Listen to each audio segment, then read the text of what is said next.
Hello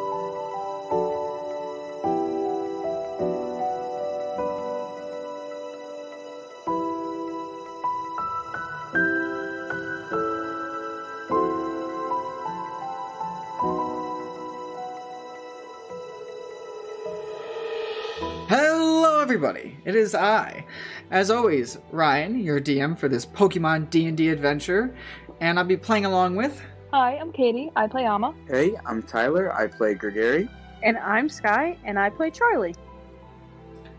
Alright, so, last time that we did this, which for us was a little bit ago, you guys were traveling towards the tower, and it started with you guys running into the Survivor, and then that getting resolved with Riley being there, getting Mr. Snake and all that. And then you guys spent the night in some caves, and then eventually it ended with the last night being you guys ending in this old, like, kind of run-down, makeshift, I think it was a ranger station, I want to say it was. Yes, it was. Yes, that's right, because I had you come up with it, because I'm like, I don't have this in my notes, why? And then I remember, because you rolled for it, and then, yeah, I asked you to come up with it. It was a cool idea. So now, and it ended with you guys hearing just some, like, radio signals being picked up from somebody on the island that was trying to talk with some people. Or at least trying to reach out, we should say. So, with that, set the mood to it's nighttime, and you guys are relatively close to the tower, right? So it's not like it's right next to the tower, you know what I mean? You're not, like, right next to it. Like, you're maybe, I want to say, because where you're located, you can definitely see the tower. Like, you cannot miss this thing, even over all the trees. So, it's not like you're super close either. So, yeah, anyways, we'll pick this up from where we left off, where it's like, you hear the hello? Is anybody there? Oh God, my dad's gonna kill me for this. And then the more, like, static going on, coming from where Amma's standing. Yeah, Amma had pulled this up on her Poke Tech, and she's like, oh shit, and kind of books it over to, like, the actual radio and whatever, because she can't respond from there. Mm. And she kind of looks at Charlie like, hey, can you give me a hand with this? And she's, like, trying to figure out how the buttons and the whole radio system work, like, in the actual ranger station. And Charlie, being a ranger, will go over and start fiddling with the buttons with a known sense of this is what needs to be pushed. Probably bring over the microphone, putting the channel on the right one, because she is a ranger and would most likely know how this stuff works in a ranger station, if you know what I mean. Yeah. So, as you're finagling, doing stuff with the buttons, give me an intelligence. And since you are a ranger, I'll let you do it with advantage. How's that sound? Okay. Like, that's definitely fair.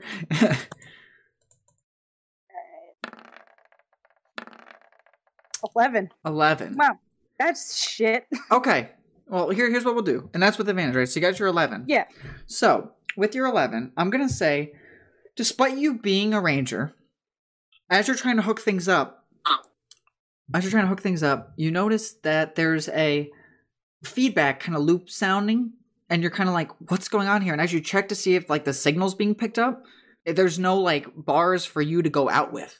You're able to pick up small bits of pieces, like, in the air, but for some reason, you can't send, like, if you were to look, now that you've been looking and thinking about it, you're like, did I even see a tower around here for me to functionally be able to pick up my end to send something out? So something around in the area is making it so that you guys are not able to speak outwards. I mean, you're able to hear small snippets and pieces of conversation and, like, maybe messages left to try to reach people. But as far as you guys sending stuff out, number one, if you were to guess, you haven't seen anything in the area that lets you to do that. And number two, you're in a ranger station where it's like, I've never been in this ranger station. You know what I mean? Like, they might have different buttons, different things set up. Like, I know the general gist of how to send something, but I don't know exactly what their technology and what they have here. But with your 11, I will say, digging around, trying to find some stuff, you're able to hook up and find a really small but functional, what appears to be a PC. Oh. That the Rangers might have used to just transfer mods or make sure the Pokemon get somewhere safe if disaster is nearby so that they don't get affected if something happened in the environment. Well, I guess I personally will use it. Pull out my lovely Skorupi, even with his bum little tail. Just because I can't remember this from last time, but Tyler, what would you say you and Riley are up to while Charlie and Amma are working on the little machine over there? And this will determine what happens here. Has anyone done a perception of the landscape yet? Surrounding terrain, stuff like that? No. As far as I'm aware, I don't think anybody has. Okay. Probably not. And are you girls outside, or are you guys inside, like, the shack that's we're there? all inside. We're like, we have our inside the- suits off and inside Okay. the center. Got it. That's what I was trying to remember, too, if you guys had the suits on or off, or... Okay, got it. No, I think we have took it them off. off because we came inside. Okay. Yep. That's fine. Yeah, Gregor, you can definitely check. And now, are you looking, like, outside, like, through some of the windows to see if you see anything? Or Give what- me 1 second just to get the rolls. Nope, you're good.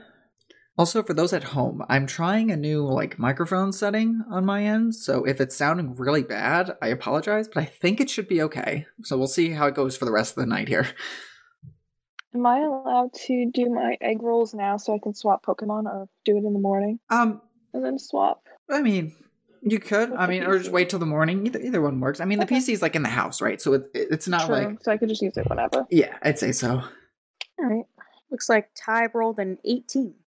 Ah, there it is. Okay. I was muted, my bad. No, it's good. It just took a while for it to come in mind. Yeah, so with an 18, you're able to tell that from where you are, the tower, like, the big area that you would see being the big dirt mound that's off in the distance there, you can faintly make out through the poisonous, like, gas that's all around you guys, also with it getting stronger, because you're going more towards the tower, you're able to notice a very... the thinnest little cable that seems to be running from this station into where the tower goes. So if you were to guess, it's probably to do with something inhibiting, could be from the tower.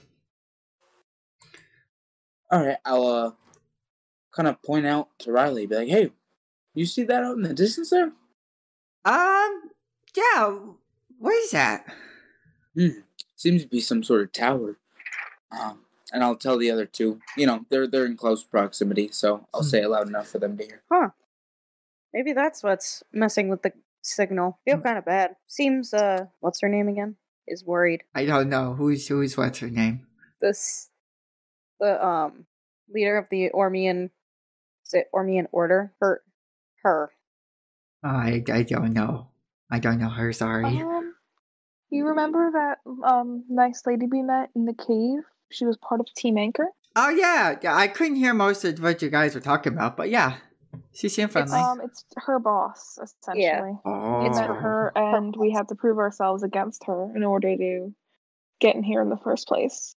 Wow, you guys are really tough then. Oh my gosh. Yeah, Maybe are you're you just proud pretending, or I don't with know. us? What? Are you You're proud with to us? be with us? Yeah, I'd say so. You guys have been nice. And I think you're pretty strong too. I mean, you did befriend that big snake. Now you have Yes. Mr. Snake as a friend. I have Mr. Snake. And he gets all like excited. He's like, I'm not going to send him out here because I don't know.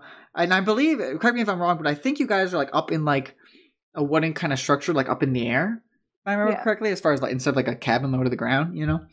He goes, yeah, I don't think I'll send him out up here just because there might be not very much room. But yeah. Okay, you can have Jax here. I can. That's right. Come on, Jax. And he sends out little Jax. Jax is all happy to be outside the ball. He goes, no digging, Jax. No, don't dig. You're going to fall. As like Jax starts like do little scratches at the ground.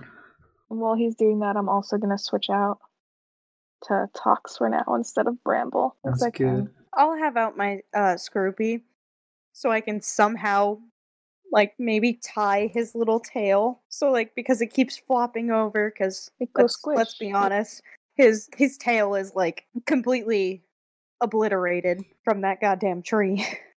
Yeah, no, his tail is not looking hot after that experience. Yeah.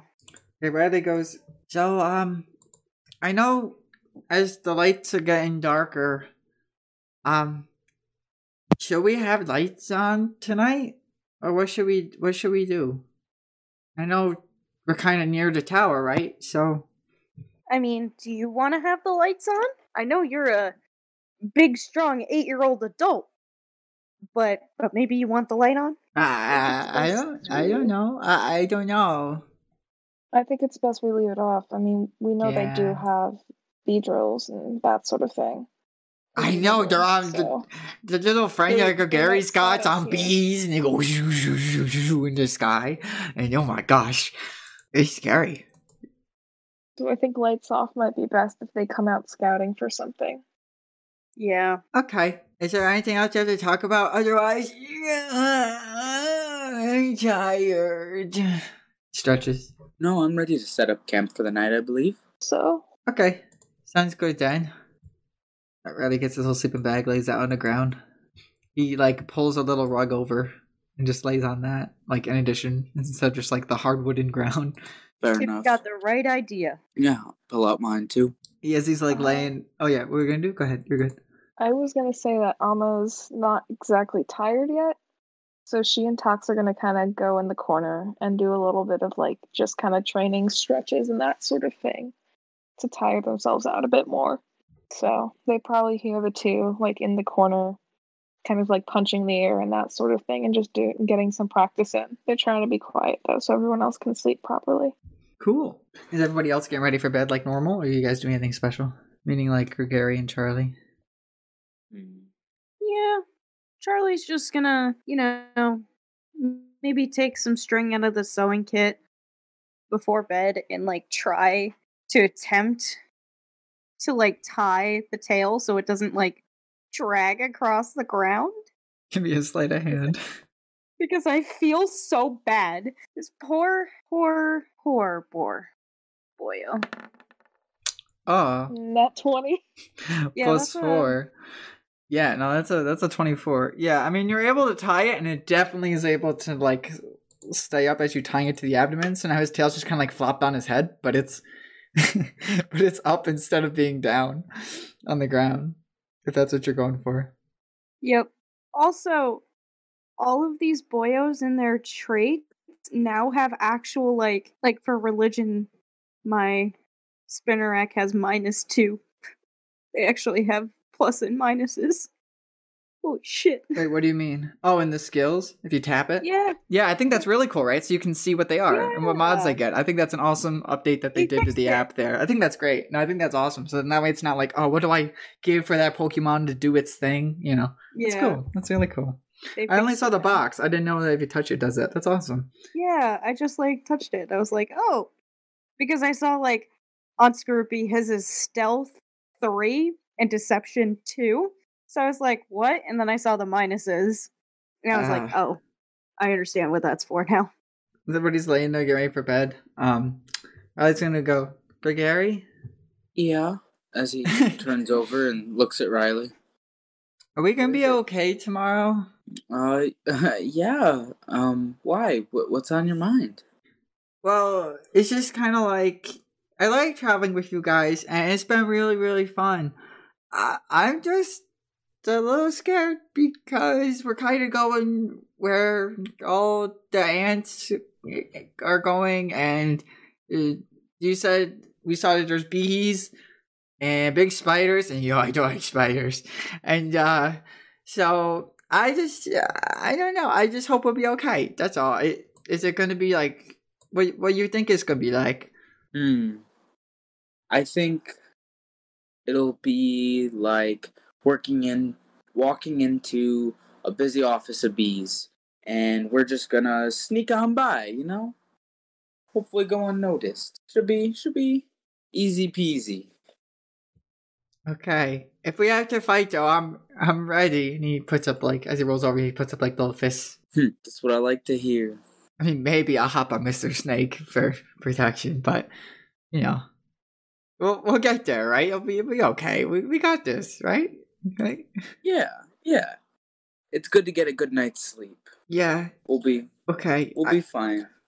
If something happens, what should we do with Batsy? He points like the bat. There's loads of bat that's been sitting in the corner.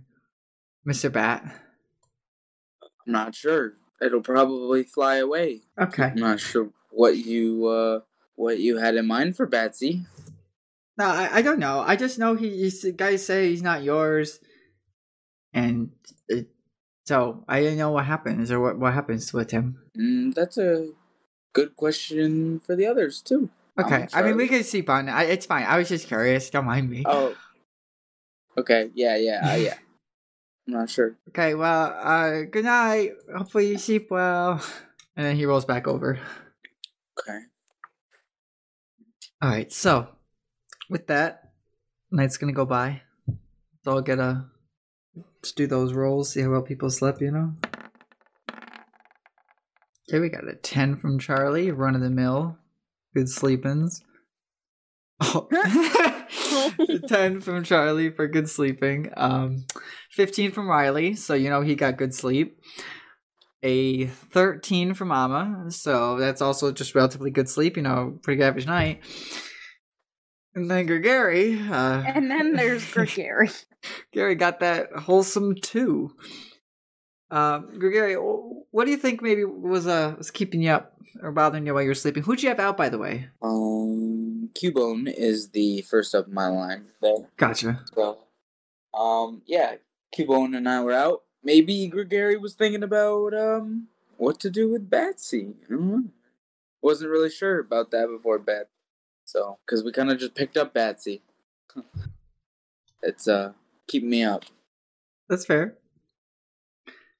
And today, you know, we're going to the tower. Yeah, for Big real. day. Like, right. And this is something kind of cool to talk about with Gregory, right? Because I mean, Gregory's not super big on fighting, right? But now, like, you're going to this tower where you might have to fight a bunch of stuff. You know what I mean? Like, Yeah, what do you think possibly could be going on with Gregory or happening there? Maybe could that be something else that could be keeping him up? Like worried about that, or maybe a bit of fear, intimidation for this. You know, since the last research squad didn't report back, this is kind of it. We'll see. All right. So with that, you guys come around the morning. You guys see Gregory's looking a little exhausted from the night before. You know, like getting to him. Plus, I mean, I don't know if it means anything, but you guys first time like so after leaving town, right? You guys have now slept in like a basement in like a bunker, right? You've slept. Actually, you haven't slept in a cave, just in like the basement of a bunker. You slept in the cave on the way here, and now you're up on like this like high, like kind of almost like pavilion, but like high like wooden structure up in the air. You know, you guys are sleeping in all these exotic places, slept on boats. You know, you really think like how much your characters have like been out without being in like really a bed to sleep in. And when you actually were in a bed in town, that's when you guys met Riley, right? So it's been some time since you guys have actually like slept in a bed, you know. So maybe that's getting to people after a bit. But yeah, so it's morning. As far as order, right? Nice Riley rolled the best, so he'd wake up first. He's awake there, kind of sitting talking with Jax. He's still drawing on his like little card, like a little air quotes license that we mentioned before, right? As he's like trying to like just do little doodles and drawings on it while Jax is just by his side sleeping. Next up would be Amma. Wake up as the sunlight is shining through the window on you guys, making a purple light in the room from all the gas outside. I was gonna kind of wake up and look around and just see, like, sort of scout the area and notice that Riley's up and she's already offered to help him with the card, so she'll kind of give him a good morning and ask, like, hey, how's the card going, and kind of check on his progress and all. He goes, yeah, hi, it's going good. Yeah, no, it's good. I had to draw Mr. Snake on my card, you know, because he's the newest member. So, yeah, I wanted to make him feel included. And Jax is still sleeping. How'd you sleep? I slept pretty good. Actually, you want to come over here for a sec? Oh, we gotta check on my egg, right? Oh, yeah, sure, yeah. Let's see how it's doing. It's been getting closer, so let's see how it goes. Great. 14. That's a 14. Okay. Yes, that is a 14. So not just to a compare lot. my total. What I'm is at 151? I think the amount of original Pokemon.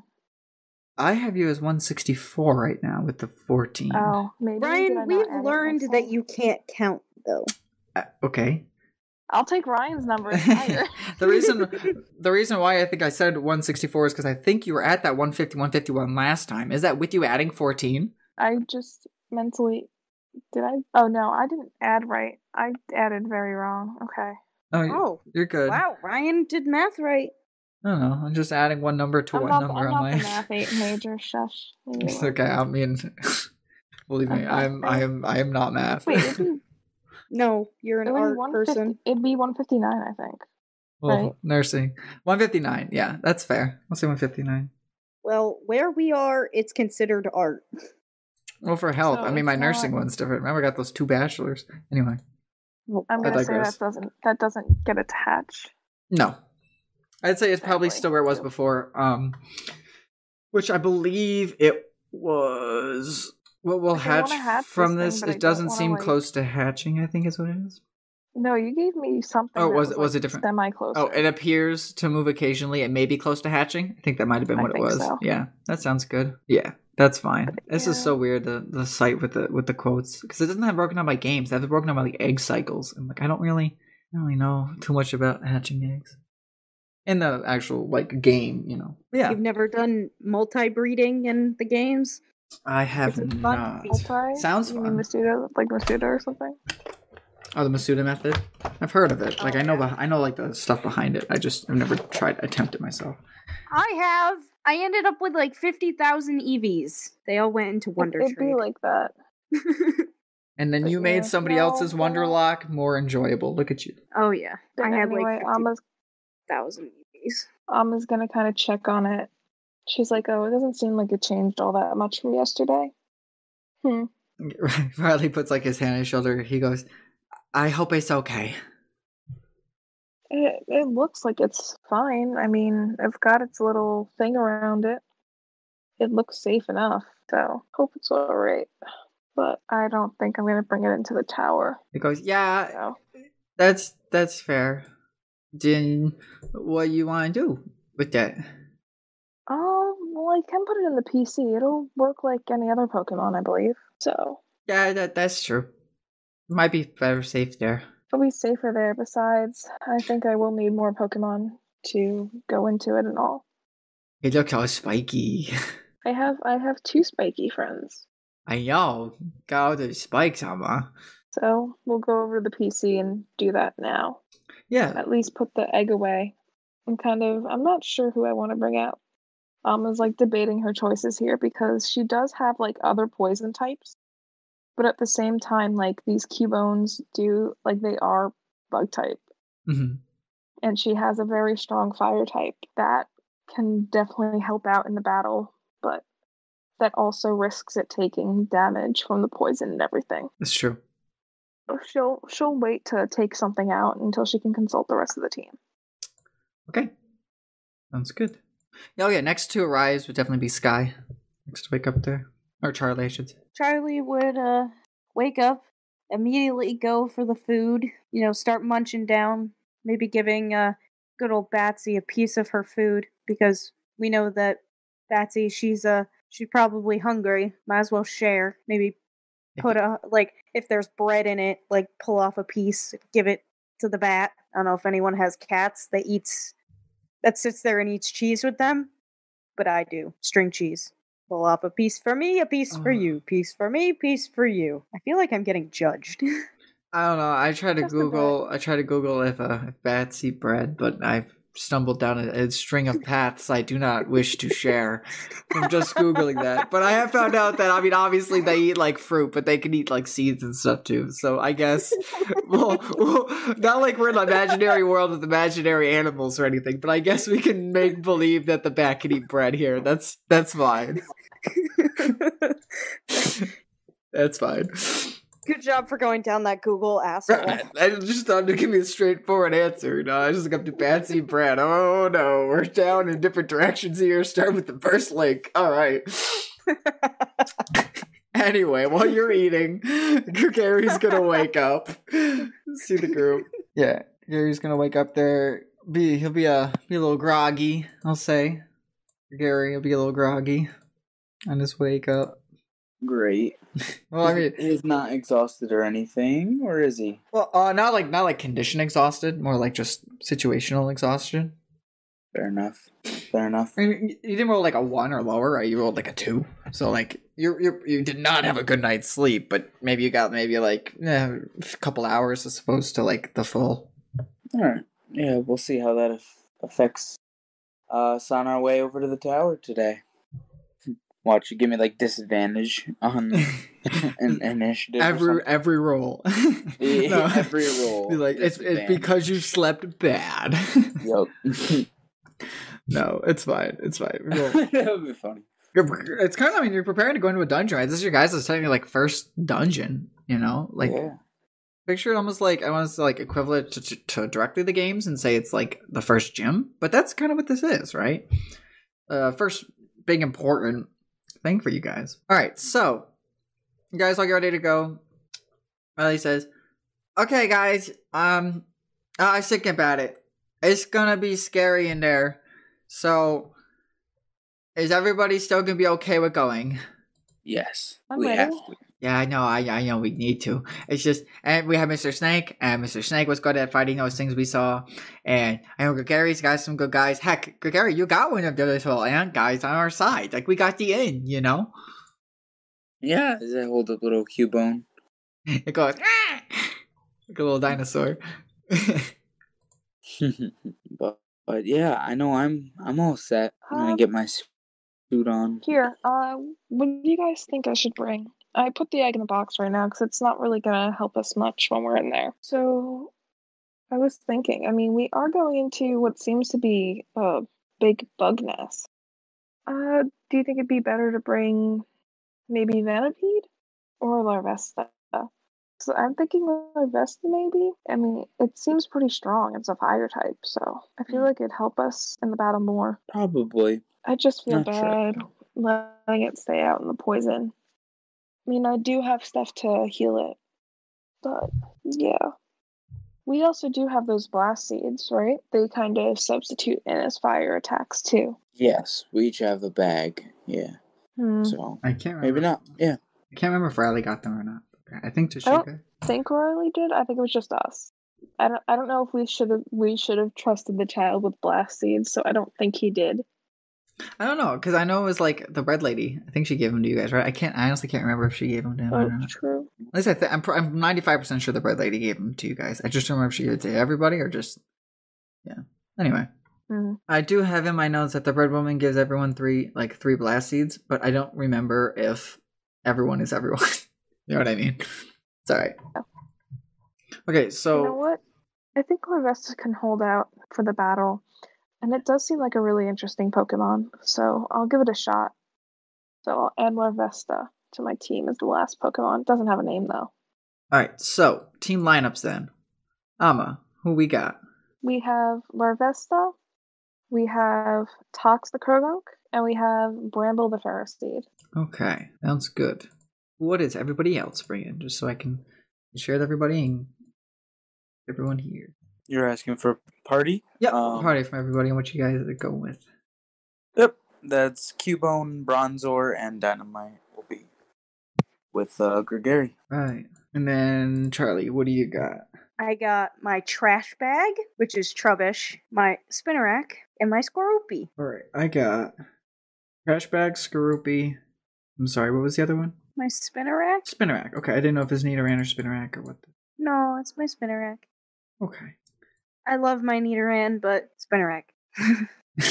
He's sad blue boy. Alright. Okay, I'm all good on my end with updates. Oh, Katie, who do you have on your team? I put the Larvesta on because I think it'll be helpful for the upcoming fight. It does have a decent health pool too, so if it does take poison damage. I was going to tell you, if you have any Pokemon that know any rock type moves, that could be help because, you know, they go squish on buggies. True.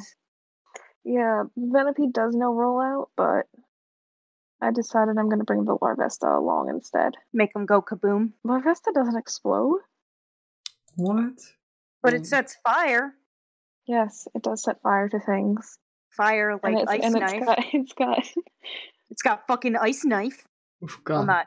not literal ice knife, but like a move that is like Functional ice ice I knife. just. functional fire ice knife. Yeah, I mean, same could be said I'll for the warn you normal, guys in right? battle this time to get out of my way. Oh, I forgot. Yeah, same could be said about the Nummel too. Yeah. I was tied. Oh, he's not. I don't. I don't think you're bringing the Nummel. I don't think. I mean, unless you are. But- I didn't think so. But still. It doesn't look No, like it now. absolutely not. I mean, I mean, it's mean, fire poison. I mean, that type combination. You know, it's a Salazzle. Yeah. Salazzle is It's pretty also the damn root legend. Yes, it is. Honestly, I forgot he was even there. My heart. Like my So trash bag knows poison gas, and that's a 15-foot radius. But like, who the fuck is gonna use poison type damaging move against another poison type? Okay, Alright. I don't know if you all know, but that's fiery. stupid.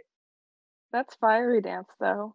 Just a 15-foot radius from the Larvesta is just on fire now, and you have to make a deck save. I'll make sure to get the fuck out of the way first. It's 2d6 plus 3. Almost gonna Nobody set a can lot see of my legs on face. fire tonight. Nobody can see my face, but I'm sure you're all imagining it. We didn't start the Number fire. What was that, number It's like- 5? I'm Well, Katie horrified. Katie's like that Elmo that's like the fire.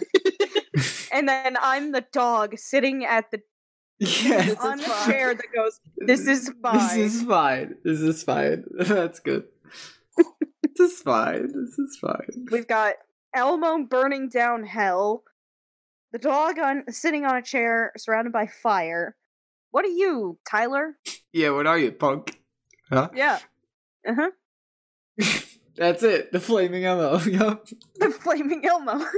That's a Katie. There's the gif. Yep. Yep. It's perfect. There she be. Alright. What are you guys up to now then? What's the plan? Riley goes, I mean, it looked like it should only be a little bit till we get there. Like, I don't know if we'll run into anything else, but I don't think so. I think as soon as we go here, we'll be right by the tower.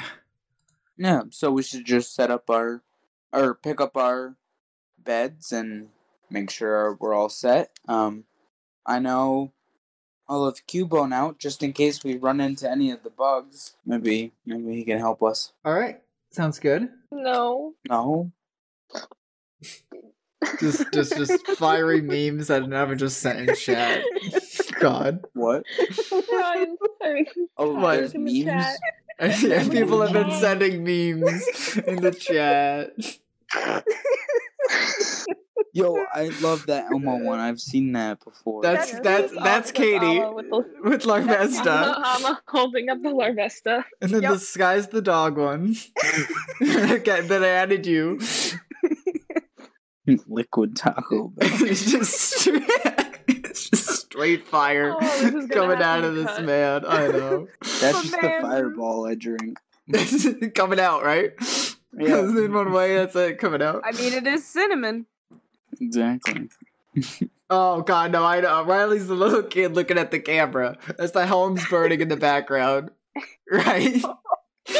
That's gotta be Riley. I mean, it's gotta be Riley, right? Where it's just like, he's just like the little girl, like, looking at the camera, right? Like, smiling. Yeah. That's Riley. Looking at the rest of the group as you guys are all, like, burning down the tower. He's just looking at this snake, like, what did I get myself into? God. I found it. Yep. Nope, that's it. That's Riley. Yep. Mm-hmm. Alright. Anyway. Alright. So, you guys are all packed, all set. I'll let you guys say what you want and what you gotta do. Well, Charlie's just gonna pack up her stuff and, get ready. Riley goes, okay, tell me when I should turn off the machine. We all get our suits on? Yeah, let's all Oh, put we got on hers the on suits. now. We'll Yep. start putting on the suity suits. You guys notice, like, the gauge is around 20, 25 right now. Like, once you get all packed up and stuff. Great. Hmm. Do we need flashlights? Or Riley goes, it could be a good idea, because I don't know if they got lights in there. Well, actually, believe We that's have that's- helmets! Also, Guys, well, actually, that would require Larvesta being out and getting hurt, but this Pokemon's body shines a dim light in a 15-foot radius. Ooh. So. Yeah, because he's a hot tamale, that one. It fire. It fire. Yeah. It is fire. You are correct. Of course I'm right. You're always right. I wouldn't say that. I'm fucking stupid. All right, Gregory, we ready to go? Heck yeah, we ready. Okay! I'm scared. But let's go. Me too. Okay, so I can put the machine away. We all got our suits on. Charlie's suit's looking as good as ever. Gives you the thumbs up. Yep. Looking at your back. Well, it could be worse. It's what we got. It's here we are. Let's just I don't know. We just got to be careful. And I just worry because if this little guy and he points down at Tyler's little Cubone did that to you, can only imagine what the mom can do. Oh, we'll just be careful, right? We'll be careful. That and we set it on fire. Yes, but I don't want to die from fire. So we'll be careful with the fire. Yes. Yeah, I don't want to, not be here from fire, you know. Okay, let's go. Slaps his bag over his shoulder. Alright, who's first down the ladder? Alma can go first. I'll go after Alma. Gary will be last out of his fear-invoked nightmare last night. Oh, Gary have visions of everyone getting attacked. Yeah, he could have. That could be why you got it too. Sure, picturing the team dying in all different ways. Yeah. Yeah. Oh boy, aren't I lucky? Yeah. Oh boy. Oh boy, 3 a.m. Oh boy, 3 a.m. Oh boy. Sits up. All right. I'm going to read you a little excerpt as you guys are now approaching the tower. Okay? Because the walk is not eventful. You're just walking through gas. Your gauges are going up a little bit. It's now about 29 outside the tower. Love that. And you're seeing purple smoke just protruding out of the top of the tower. Just you can clearly see the darkness of the purple energy shooting out of the top of this ginormous anthill looking structure. I have a little thing to read to you guys. As you approach the tall structure of the tower, you take note of its appearance to resemble that of a gigantic anthill. It seems to constantly be spewing out toxic fumes from above it. In front of this giant dirt-made hill is doors that seem to have been untouched by the surrounding dirt. The doors are colored, with one being bright green and the other being of a dark purple color. Both doors appear that they can be pushed inwards. What is beyond inside the doors is unknown. Alright guys, I guess this is it. Looks like we have to make a choice already. Yeah. Choice? What do you mean? Oh, is it 2 separate doors? They're together. No, yeah, my bad. The doors are together. It's the left door is green and the right door is a dark purple. Oh, but they lead to the same place. That is correct. I'm sorry. Yes, I understand now that they sounded like 2 different doors. I apologize. No. Double doors, and left is purple, left is green, right is purple. Yeah. Okay. Cool. Then no choice. Never mind. Okay, who wants to be the leader? At least how about 2 of us be the leader? Because there's 2 doors. I'll push one open because I'm strong. Riley and I should stay in the back, I think, right, Riley? Yeah, I know Gary is a smart man. Yeah, staying in the back sounds good to me. All right, I'll help you, Alma, because we've got Wuss 1 and then the kid. All right. So do we need a strength check to open the door, or can we just open the door? No, you can just push it. It's not. Okay. It's super hard. So we don't have to. We push open the door. Yes. Woo. Okay. Oh, that is very black. Mm-hmm. I just returned back to the map. I see.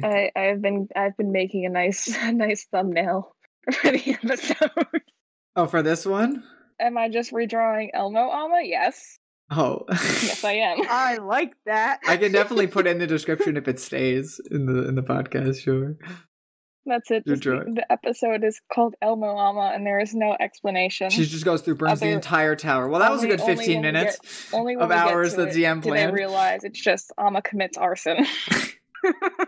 All right, I'll give a little excerpt to read to you here. As you open the door, You see the remains of walls made of dirt and a large metallic curved wall to the front of you, resembling the inner part of the tower if you were to guess. On your left, you're going to notice that there is a door, as well as being another door on your right. The air here feels eerie, as your characters realize that they are now in a base filled with creatures that were the ones that attacked Charlie, and whom you presume to be the ones that attacked and almost annihilated all of Team Anchor. Your gauges are at 40 for toxicity level. From the door to your left, you hear nothing but silence, but from the door to your right, it sounds like there's a battle going on between the sounds of two Pokemon fighting. Can you repeat the left one? Yes. The left door, you hear silence. And then the right one, we hear fighting. Pokemon fighting. That is correct. And of course, this is in the room, meaning like you guys aren't like up next to the doors, but you're hearing like the sounds of like fighting and commotion coming from the right side. Meanwhile, the left side, you're not hearing any sounds. Well, I'm kind of curious if I can hear, like, if the battle is between like two, like, friends training, or how the Seviper sounded compared to the Beedrills. Okay, so you mean like trainers versus wild Pokemon? Is that what you mean? I mean, no, like they're like sparring against each other, right? Yeah, like sparring versus like trying to kill each other. Got it. Okay, that is okay. Fair question. Yeah. Give me a nature. How do the Pokemon sound? Nature. Right? Because you're trying to pick up on how the Pokemon are kind of fighting. If they're fighting for a friend. If I do. Oh yeah, let's go over quick. What do you guys have out? Let's do that. I'm gonna say Riley's gonna bring out Mr. Snake for this because he's feeling scared. I'm gonna have the Scoopy. Actually, yeah, I'll have a Scoopy. Gregory will have Cubone out. Sounds good. And I have 17 for the nature check. 17? And Amma, who do you have? Have Tox out, I believe. Sounds good.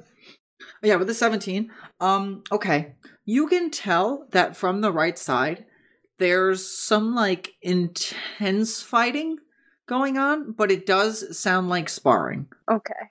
And with your 17, and specifically because it was you that made this roll, you're able to make out the sound of Pokemon that you've heard before fighting.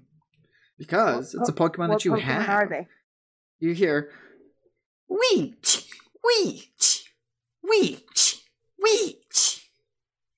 Fighting, going back and forth. They're Weedles. Who wants more Weedle bait? Ooh, Weedle bait. Shouldn't we stay on focus here? I mean, I'm just being an asshole. I'm not saying actually like fight the Weedle. Oh. But if I had to guess, these Weedle are going to be a relatively low level. So if we did fight them, it probably wouldn't be too much of an issue. True. You also... we don't know how many there are. You also hear, Charlie, with your 17, in between the Weedles fighting, you hear almost like a mechanical... like something is shooting like a dart. And it seems to happen every so often as they're fighting. Interesting. I'll tell the others. Wonder what that metal sound could be. Gregory, you feel like a tug on like your pants from Riley. Yes, young one. Turns around. Yes, my child. Are Weedles the spider guys? No, Weedles are Weedles.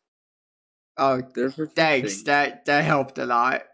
He said, they're little. Right. No, he asked. Yeah. Thank you. I was gonna say he asked what a Weedle is, and you go, "Well, Weedles are Weedles." He goes, "Oh, thanks." Yeah. They're little caterpillar Pokemon. I caught one. Remember? Oh, I know that was his name. Okay. Yep. I don't have a dex like you guys. My dex is weird. Yeah, he can look at my dex as I'll pull it out. Ah, it's like a little inchworm. He got little spikes on his head and his tail. Oh, that's cool. Okay. Oh yeah, Mr. Snake, this should be easy. You're like way bigger than these guys. Yeah, Weedle is 1 foot. Yeah, they're little. So, sounds like initiative. Are we gonna go take care of these Weedles now? We can, or we could see what's behind that other door, but I don't know if it'll lead to anything is the problem. I mean... Oh my god. Anyway. We can check. If anybody was to guess, just because this is pertinent, not to interrupt, because he said that that Mr. Snake is bigger. Without looking, does anybody know the size of a Survivor offhand? I'm gonna say. I want to say 5 feet or so. I was gonna say like 5 or 4 feet and a half. Like maybe 4'7". Actually, now that I think about this, Pokemon might be because they might have measured it from tail to head. Yeah, I was gonna say like 9. Yeah. All right. Yeah, it's 8 foot. Oh damn. Yeah. That's from tail to head. Yeah, I was gonna say, hang on, that's a big snake. Otherwise, no. Okay. No. I think you can look it up. So 8'10". Sorry. I think it's in relative. Like, I think you can look it up so it's in relative to a human at like 5 foot. Gotcha. Okay, but yeah, anyway, you can carry on with what you were doing. It's just... It might be, if in that little place where the Weedles are fighting, that could just be a arena for all we know, where there could be no exit, but I'm not sure.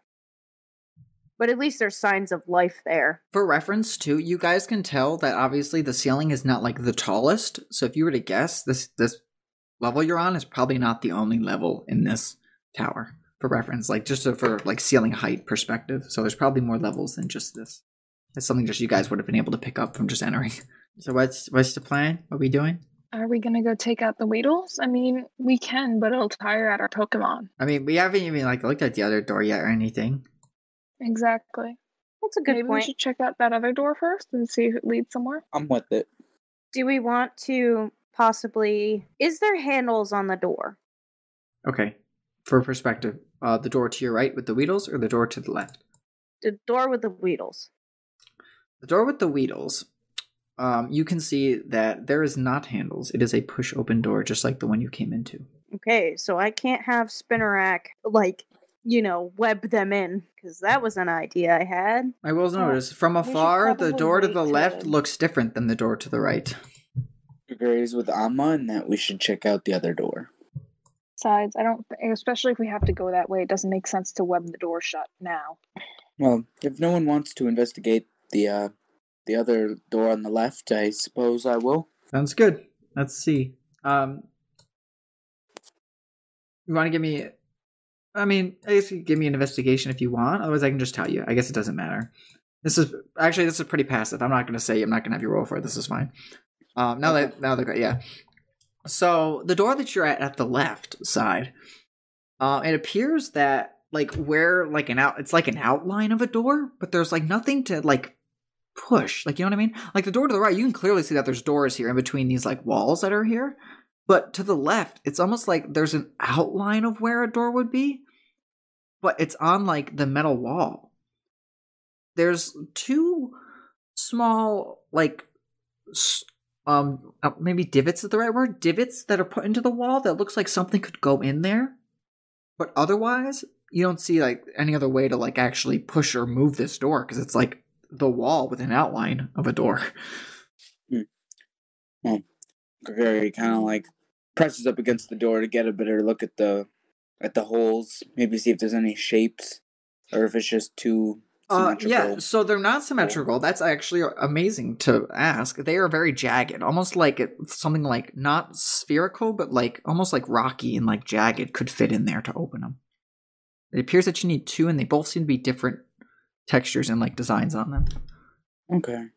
So Gregory will say to the others, it looks like some sort of crystalline rocky mineral or some sort of key, something not made of just metal, I'd say, fits in here.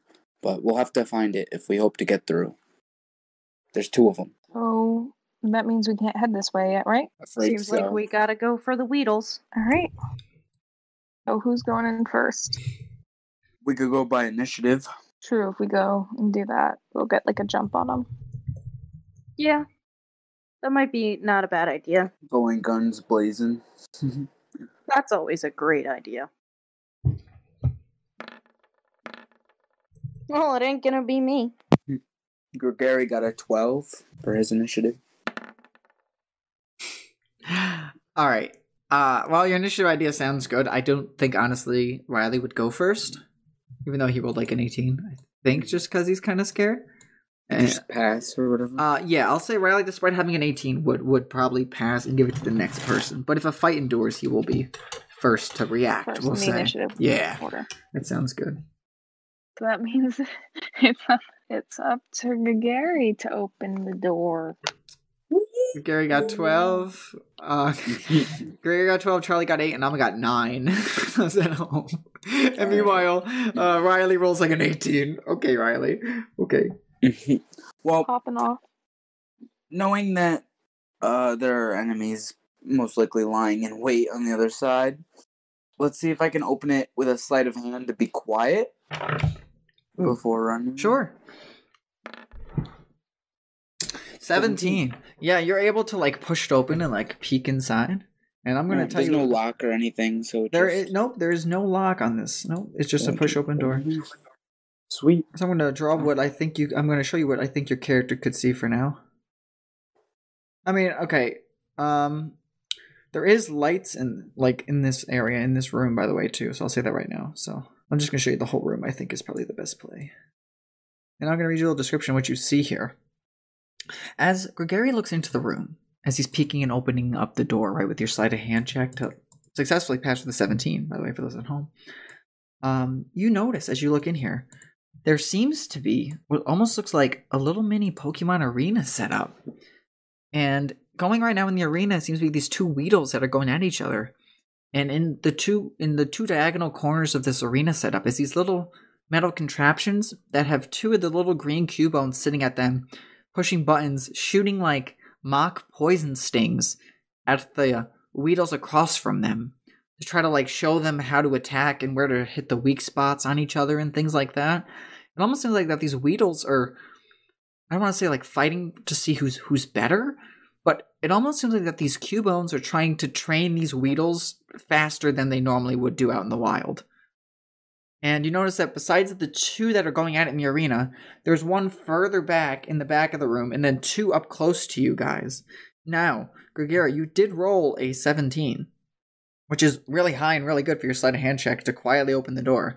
So I'm going to say the two Weedles that are like closest to you guys, in between you guys and the arena with the two fighting and the mounted, I'm going to say just mounted Cubones for now, on the little metal machines, nobody's noticed you as you just push open these doors quietly and look in. I know that was a lot of information there, but I'll let you relate back whatever you want to the group there. But that's what you take in. Mm-hmm. Before I relay, does the technology that you, because you mentioned a lot of like I did tech, does it seem similar to the tech that made the air purifier machines?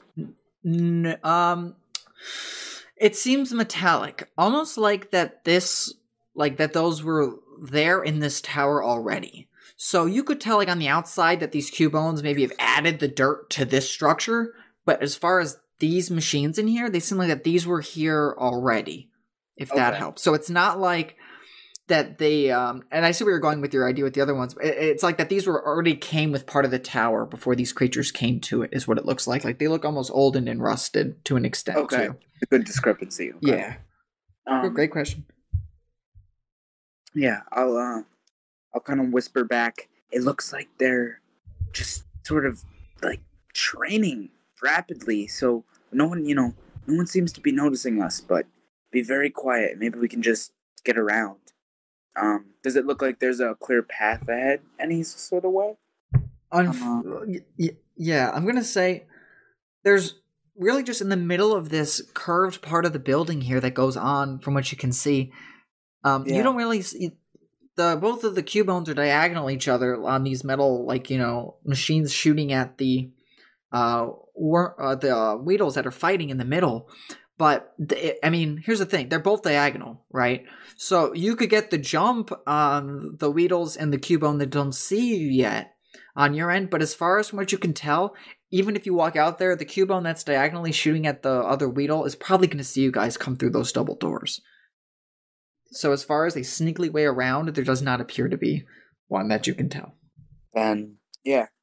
I'll just I'll whisper to them. I'll just start hitting them. And I started blasting. Anyway, I started blasting. Bah, bah. Yeah, for real. And I started blasting. Everyone runs in with a different meme, you know. Gregory yells, I just started blasting.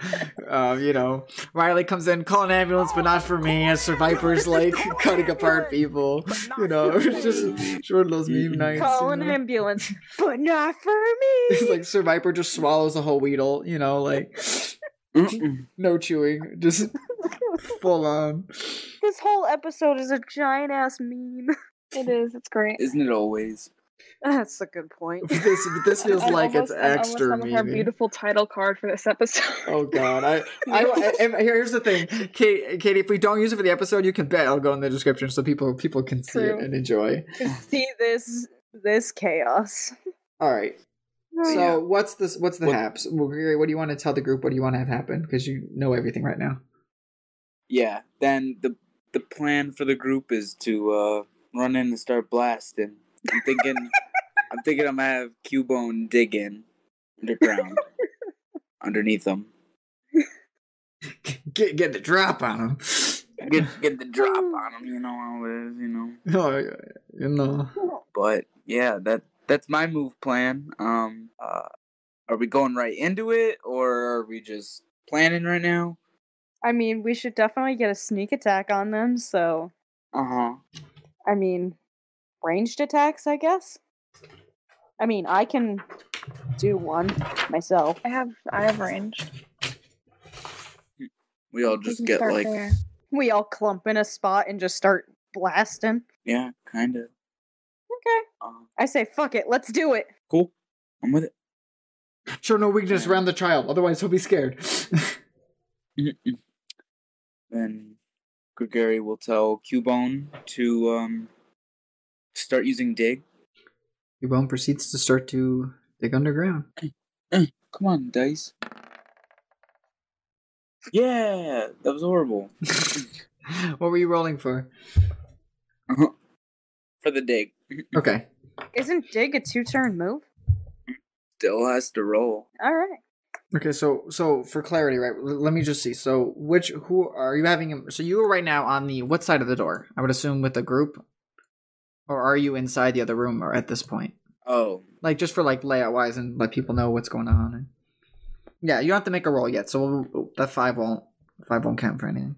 Like so Cubone. Yeah, go ahead. I was just gonna ask like who you were hitting, what was going on, and yeah, Cubone digs 10 feet forward to kind of be like on the other side of the machine from the other Cubone, and he's still in dig. Mm-hmm. It says for 1 turn. You were right, guy. Yeah, so we'll have you roll when the time comes. Yeah, I just put them on top of their machines there. So yeah, so take it away from me. Okay.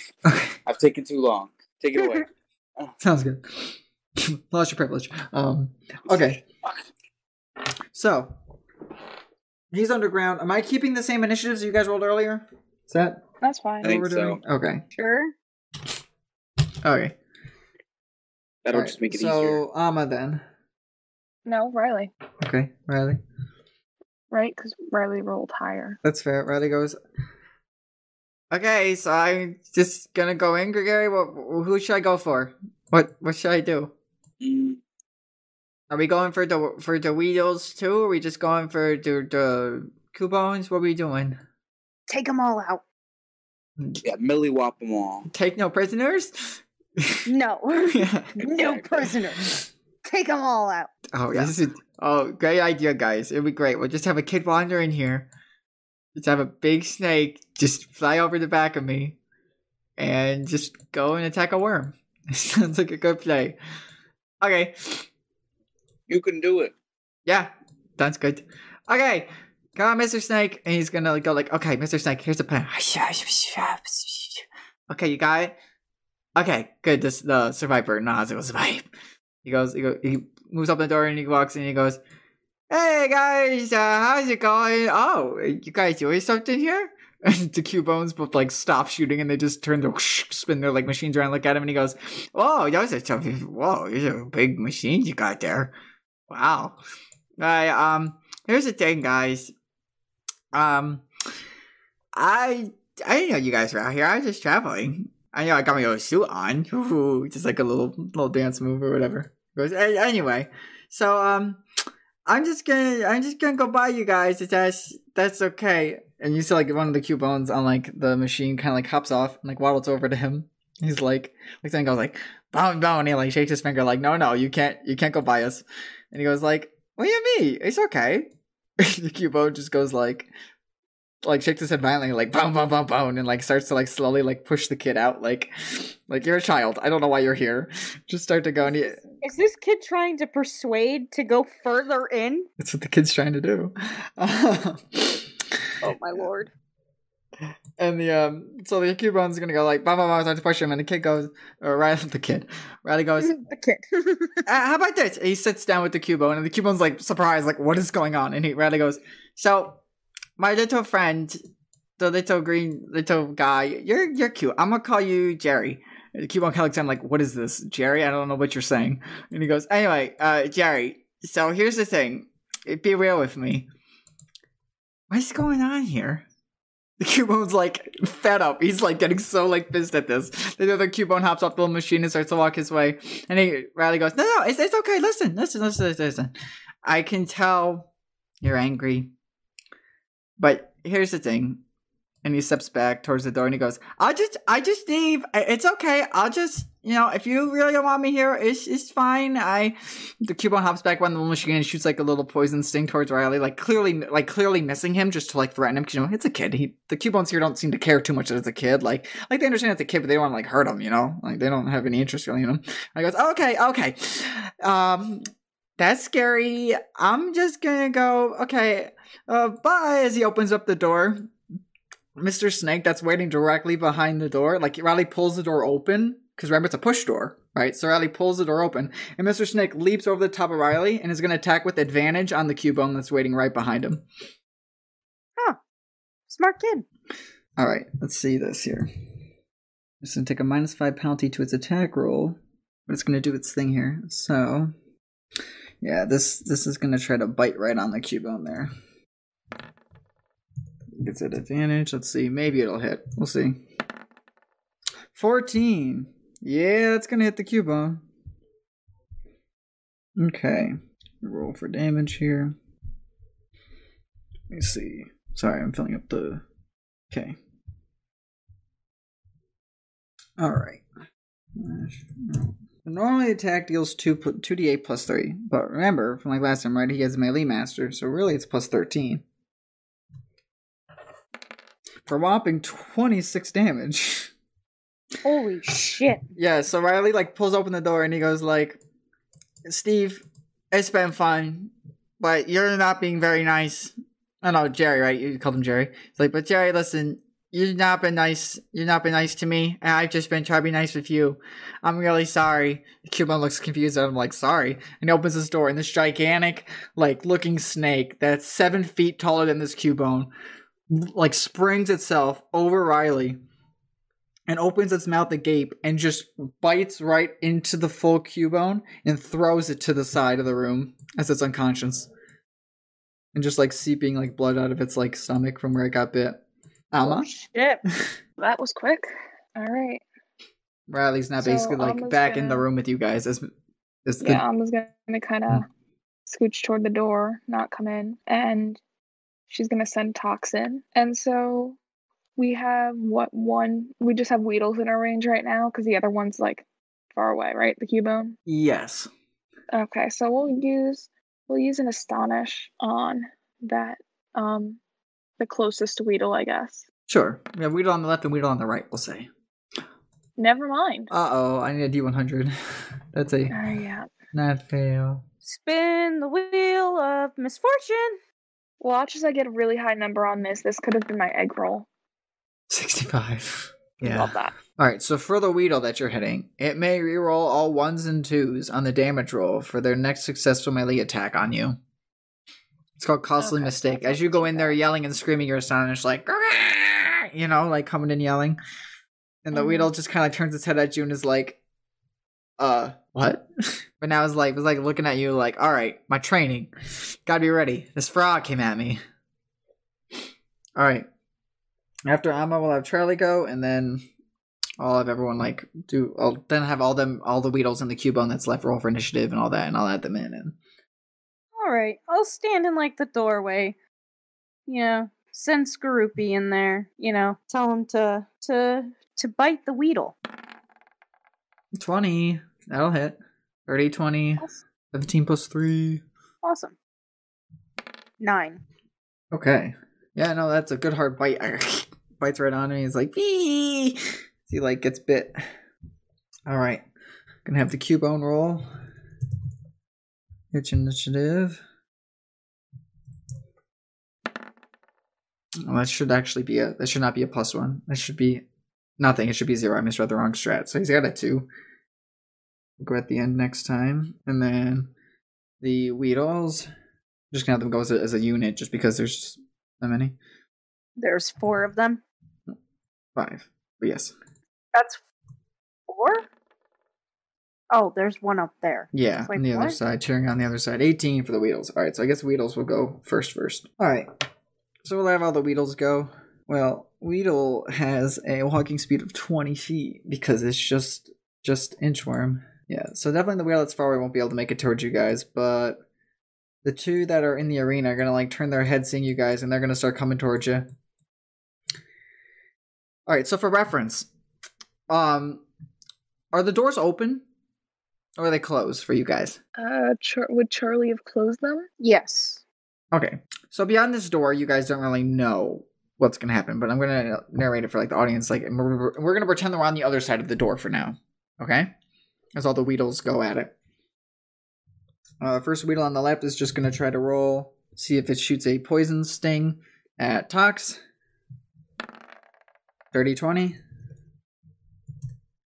Yeah. Question. Tox is poison, right? And poison types can't be poisoned? Yes. Yeah. Alrighty, sounds good. And it's also resisting the damage done.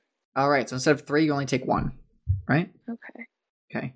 Next one's going to try to shoot the Survivor. 17. I assume the same rules apply for the Survivor, but it takes 1. The next one's going to try to shoot the Skorupi. That should be... Oh, that's wrong. 8. No. So he shoots a little poison sting. Skorupi misses it. The one that's a Skorupi bit into is going to try to shoot at him with a poison sting. 11. No. No. Okay, so he tries to shoot as the Skorupi's got its like mouth on him, and he's trying to like shoot a little stinger from the top of his head, but he's like, I can't angle my body right because you're biting into my abdomen. You know what I mean? So. Yeah. All right. Riley's gonna go. That was the... Oh, and then the one that's further away is gonna just walk... It's gonna like inch its way over towards you guys. Hobble its way. You know, as a worm would. Alright. Riley, instead of just doing all these weird combo master stuff, is just gonna yell from behind the wall, Mr. Snake, just keep biting things. It worked really well. So the snake's gonna go over towards... It's gonna run right, like it's gonna go full, like slithering its way towards with like its spikes all around it and try to like just bite right into the Weedle that tried to shoot at it.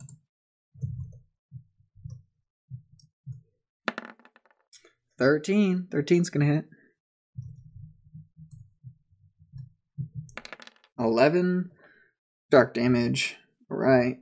You're looking hurt. Alright. After Riley goes Grigari. Alright, so Grigari... Is it your Cubone's coming back up? That's right. Now we'll have you roll for the damage there. All right. Pressed it. Do it.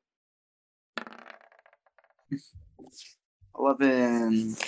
That hits. What? Oh Yeah, wow. Weedles only have an 11 AC. Wow. Yeah, they have a shit AC. Wow. Okay. Wasn't even. All right.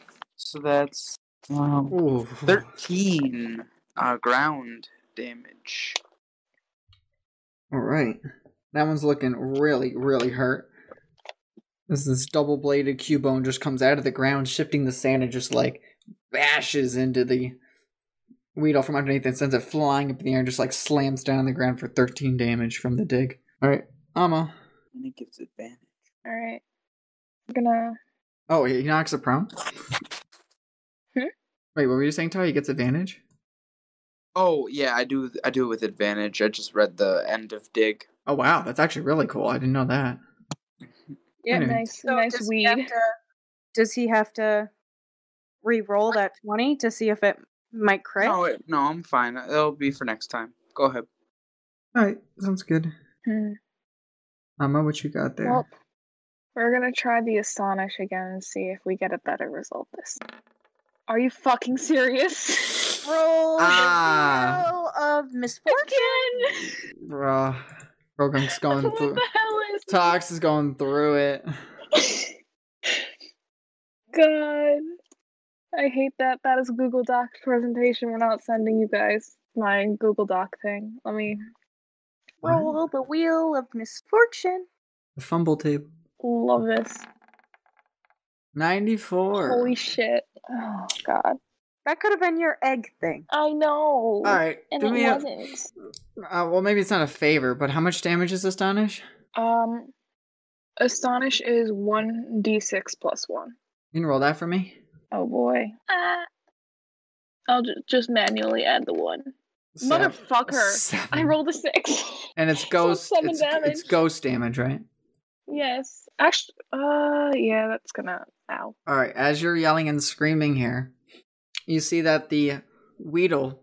Were you hitting the Weedle that Gregory hit? I was just gonna hit. Or who were you? Which of the Weedles were you going for? That's all. I wasn't sure.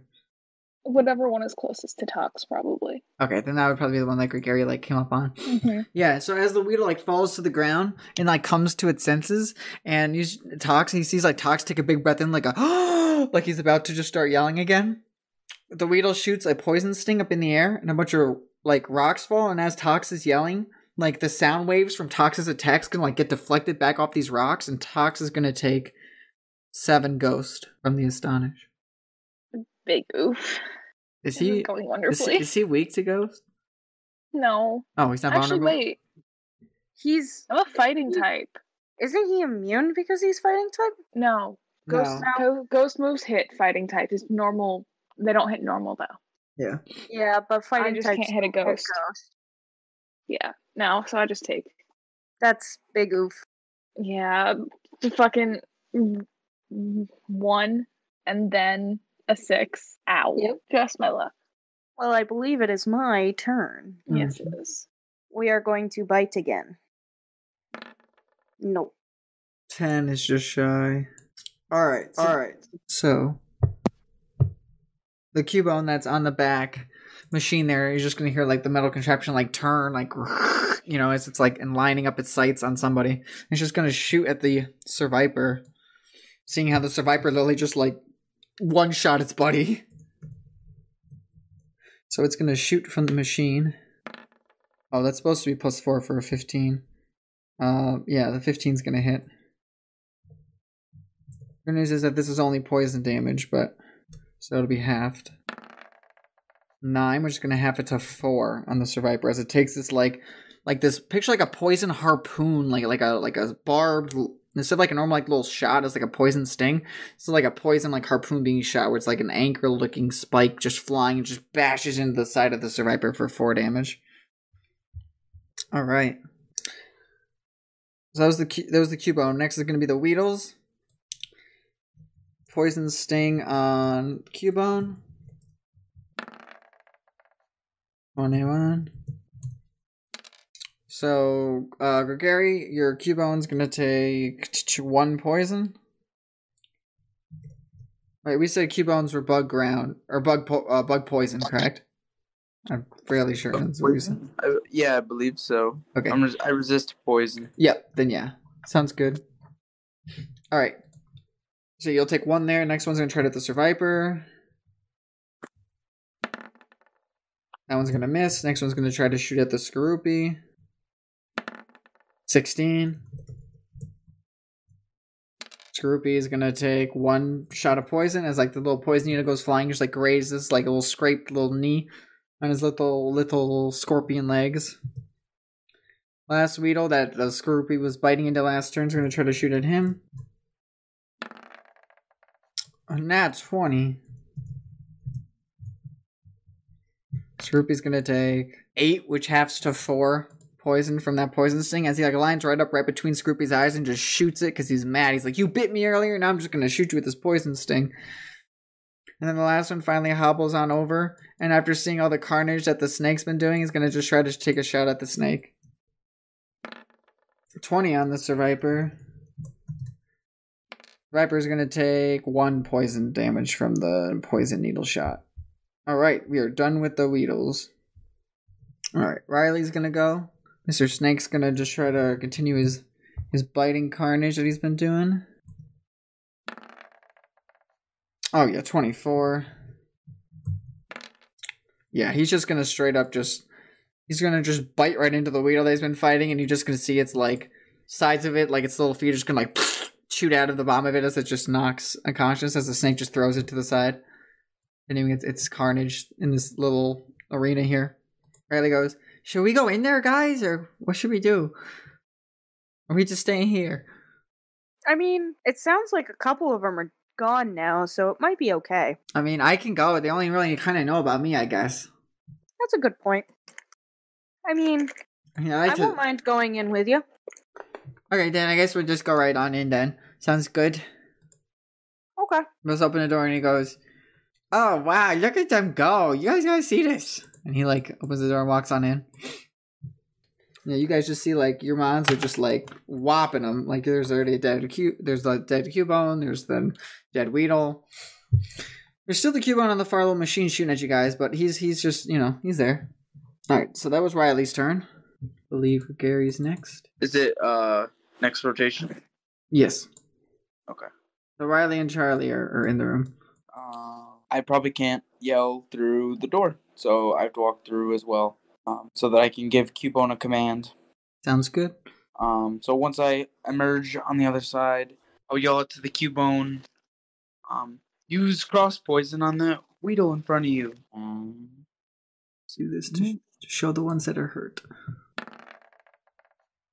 Cubone's corrosion ability negates their resistance, by the way, but I missed. That's right, yeah. So didn't. Oh, but you got a 7. Okay, that's true. So didn't work, but it would have been cool. All right. No, it would have been. That's true. All right. Gary's all done. Amma? All right. So, Astonish.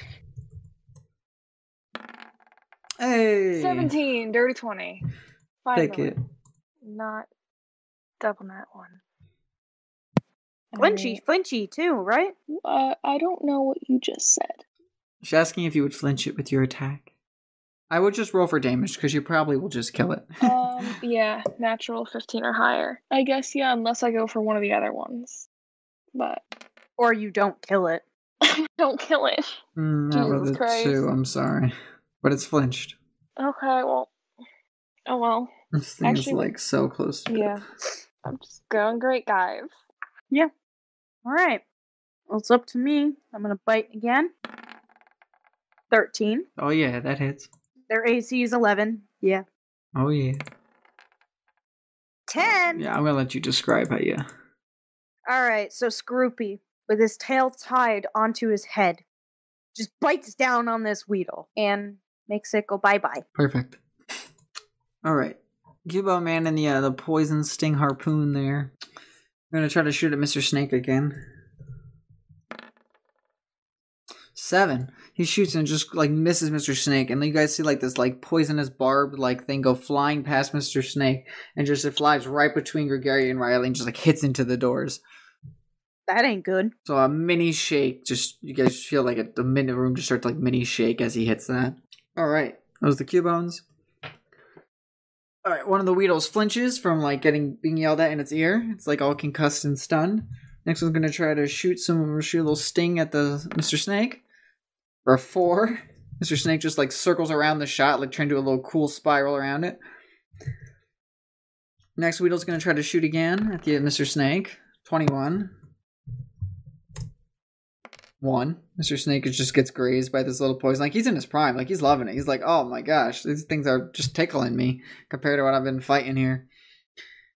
Alright, that's it for there's only 2 Weedles left. Alright, Weedles are done.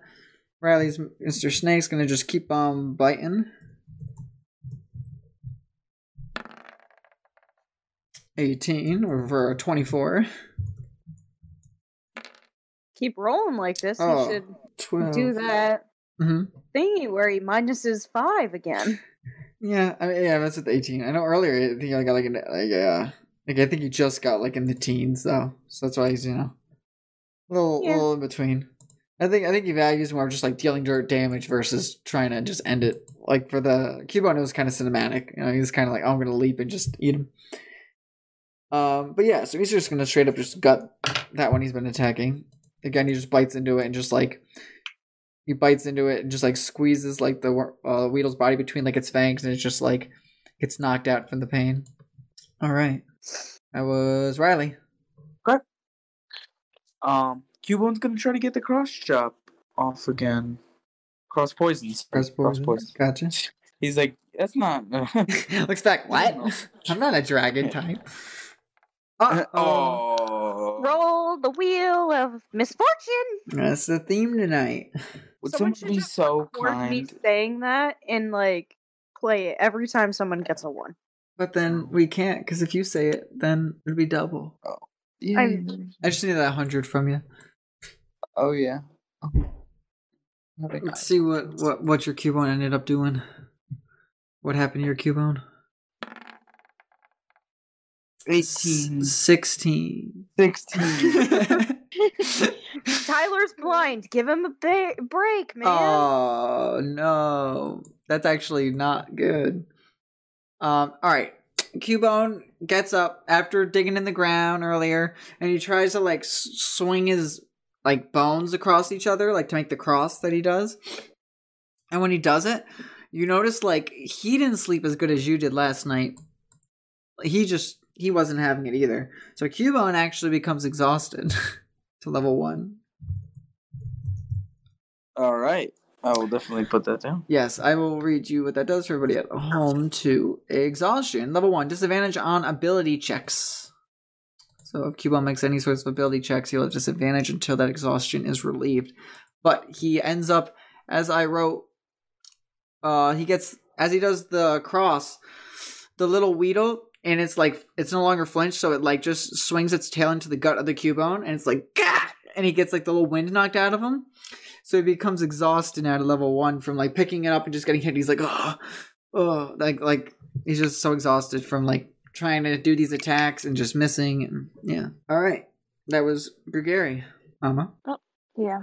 We're gonna just keep trying the Astonish because I kind of want to save those mud slaps for later. Or when that other Cubone gets over here. Or I get over to it, either way. So we're gonna try the Astonish again. I mean, it worked last time, just not well.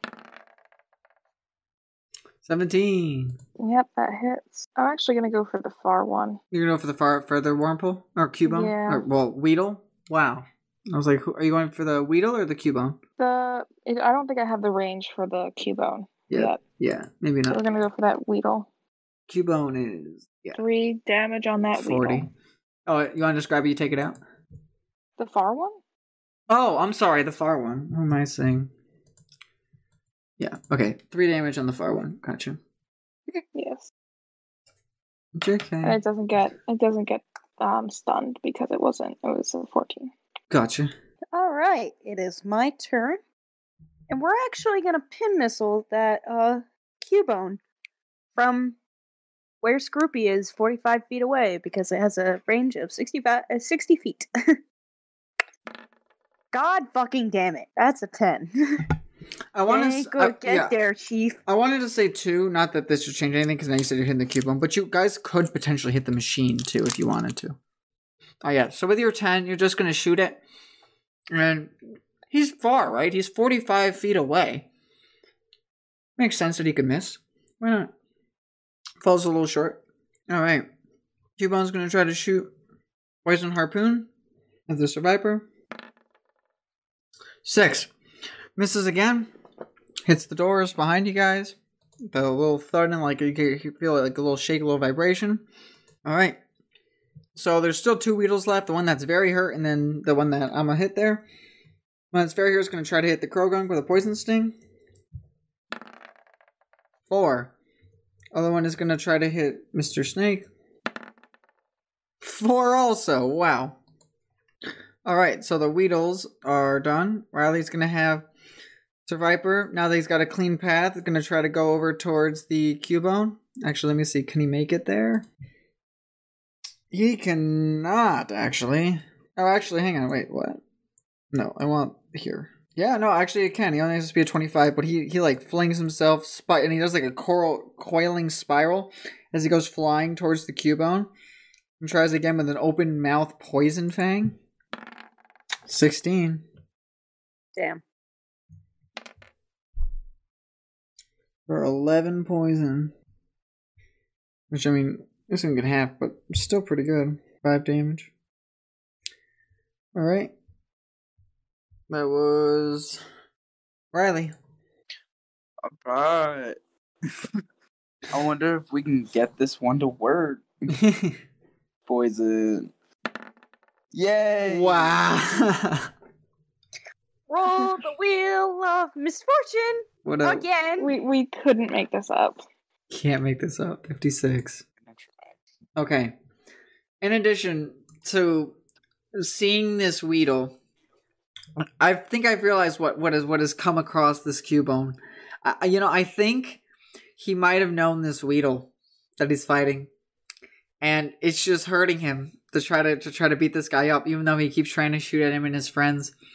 So much so that he's become exhausted and he's like proud of this Weedle. So he's like acting all exhausted. He's like, "Oh yeah, you got me. Ow." And he now is gonna suffer a D4 less for every attack roll and saving throw for the rest of the encounter, because he wants to give in. He wants to make this little guy feel like this little guy's king of the world. Like he must have known this Weedle, so he wants to pretend be like he wants to, I don't want to say play dumb or be like, "Oh man, you're so big and strong." But for the rest of the encounter, at least in this, just for this room, this fight here, Cubone will suffer minus a D4 at all of his rolls to attack. Okay, yeah. Got you. Yes, we're gonna. How do I get the arrow again? Because I can't get the arrow over. If you go to the ruler tool on the left, it is below the magnifying glass. Yes, Mr. Snake's over there too. Let me get up there. 40 feet. Can I cross that? What's my run thing? Oh, I have walking 25. Yeah, so I'll scooch myself over there to that Cubone, and I'm gonna try and mud slap it because that gives it -1 on attack rolls. All so right. Hopefully that'll help it from bopping some things. So 15 hit. Yes. Cool. So it's not a lot of damage, but -1 on attack rolls in the future. Boy, I feel like tonight's just not your guys' night. I'm so sorry. Yeah, I've rolled like 4 or 5 once tonight. I was gonna say 6. 6 is too many. No, all together maybe. We're gonna say we're like collaborative effort. Oh, Ty's rolled 2. I've rolled 4, I think, because I've rolled the 2 at least 3 or 4 ones and fumbled, and then I've rolled 2 more for damage rolls, I think. Gosh. And then Ty's rolled 2 more for his, and got fumbles as well. Riley goes, "Shake it off, guys. I think it's only gonna get worse from here on out." Well, I'm gonna use acupressure. Okay. For everyone, I'm gonna read the thing. Yep, that's a cool one. I think that's a cool Yep, one. you apply pressure to different stress points on your body, boosting a random ability for the duration, which is 1 minute. Isn't that 10 rounds? Yep. When activating this move, roll a d6 and gain the following boost based on the result. When activated on subsequent turns, any previous effect ends. And here's where the shitty part goes. I have to go into the move list and you can't click it? Change the move to read the rest of the effects. What do you mean? So I can only see D6 effect 1, 2, 3, and 4. So I had to go in to the move list, try to, in quotes, change the move just to read the bottom 5 that and 6. sounds awful. I'm so sorry. It was very annoying.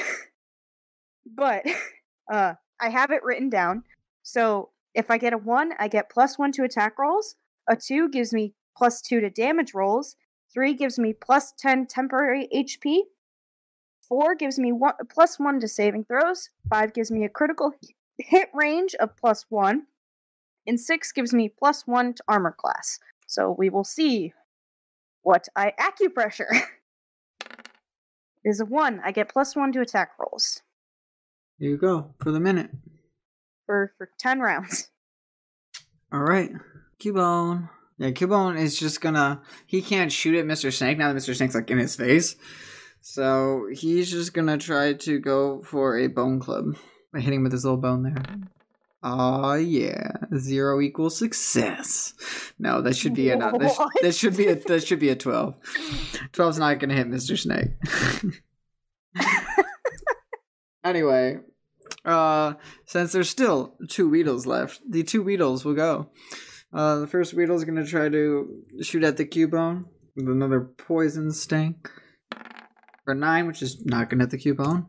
And then the other one's going to try to shoot at Tox, as Tox has got his back to him. For an 11. 11 does not hit. Okay. Oh, did he factor in the -1 already? Or... Well, that was the Weedle. Oh, yeah. Okay. Okay. No.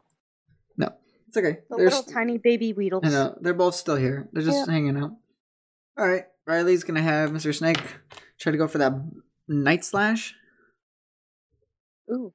You can go, Mr. Snake, do the slashy slash that we talked about the other night. And you're gonna see like its tail's gonna go like this dark energy colors. It just like tries to slash down at the Cubone on the little machine. I just try to bop him on the head. 16. 11 dark damage. Okay. 11 dark, yep. So that's going to just take out the Cubone. For the amount of dark moves that Seviper knows is astonishing because it's a poison type. Yeah, I could see it being like just like a snake. But I mean, if that was the first dark poison, that'd be cool. That's true.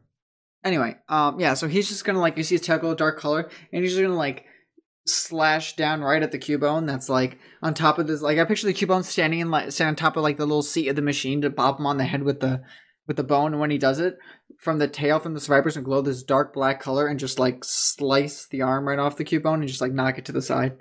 This Survivor's out for blood. Instead, the dark poison is the good old skunk. Yes, exactly. Alright, so that was Riley. All that's left now is the 2 Weedles. How much you want to bet I don't knock it out? Let's see. I bet you 1 penny. Nice. No, better yet, I'll give you 1 Shroot Buck. Don't know what that is, but you could offer him 100 Pokemoney, bro.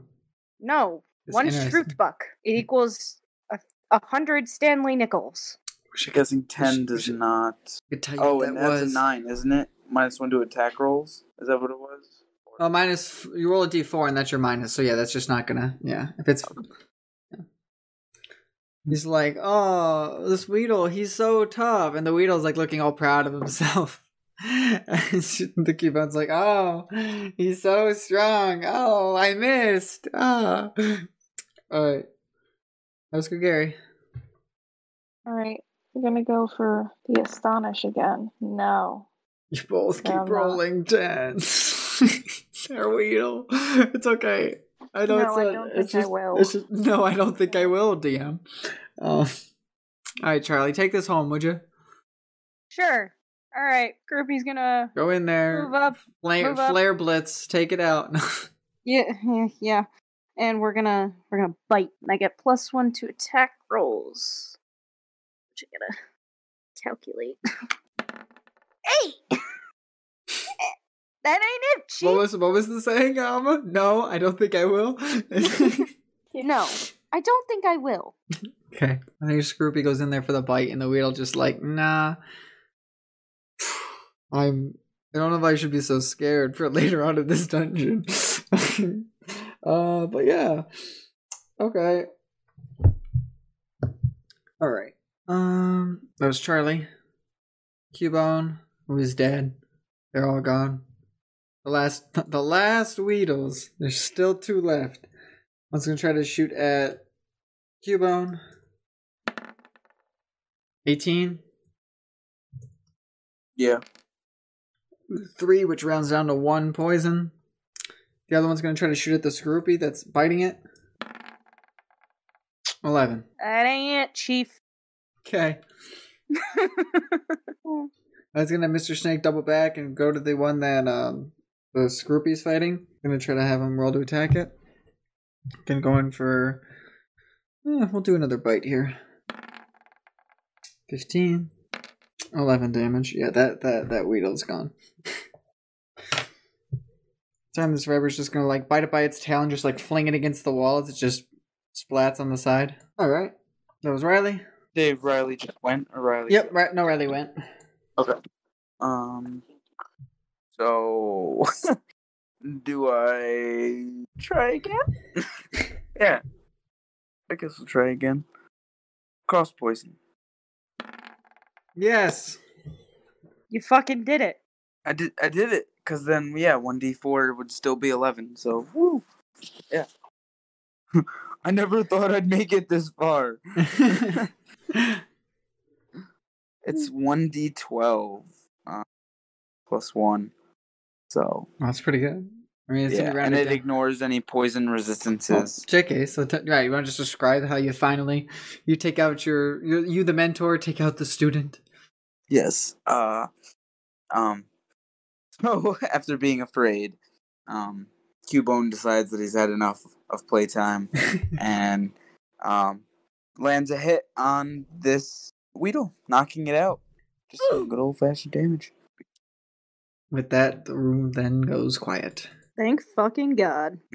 For real. Took a while. It took long enough. We had like 5 crit fails. Riley runs out there. Mr. Snake, you did such a good job. Mr. Snake's like looking all like happy. Like trying to like hide it a little bit because it's like doesn't want to seem weak around you guys, but he's playful with the child, so you know. Riley just goes over and he goes, Mr. Snake, you're really strong, but my gosh. He's strong, boy. It's gonna go over, and Tox is gonna come over, and Alma's gonna like assure Tox that like she did her best. It was over. You did your best, second place. You did your best. Fine. It could be worse. Yeah, you could be like those guys. And he points to all the Weedles. Yeah, good point.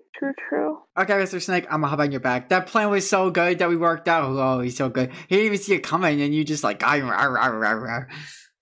the survivor's like nodding its head like, yes, child, I've done well. I understand that I've done well, but I appreciate your praise. Thank you. He like lowers his head and Riley goes, oh, yes! And Riley hops on the back of Mr. Snake. Shall we continue and kick some ass? It's going great so far. Let's get him! And he points towards like the door at the end of the room. Hell yeah. As the child said, let's get him! So Riley heads over to Mr. Snake outside the door. Charlie will also go with the child. As will Alma. Do we hear anything outside the door?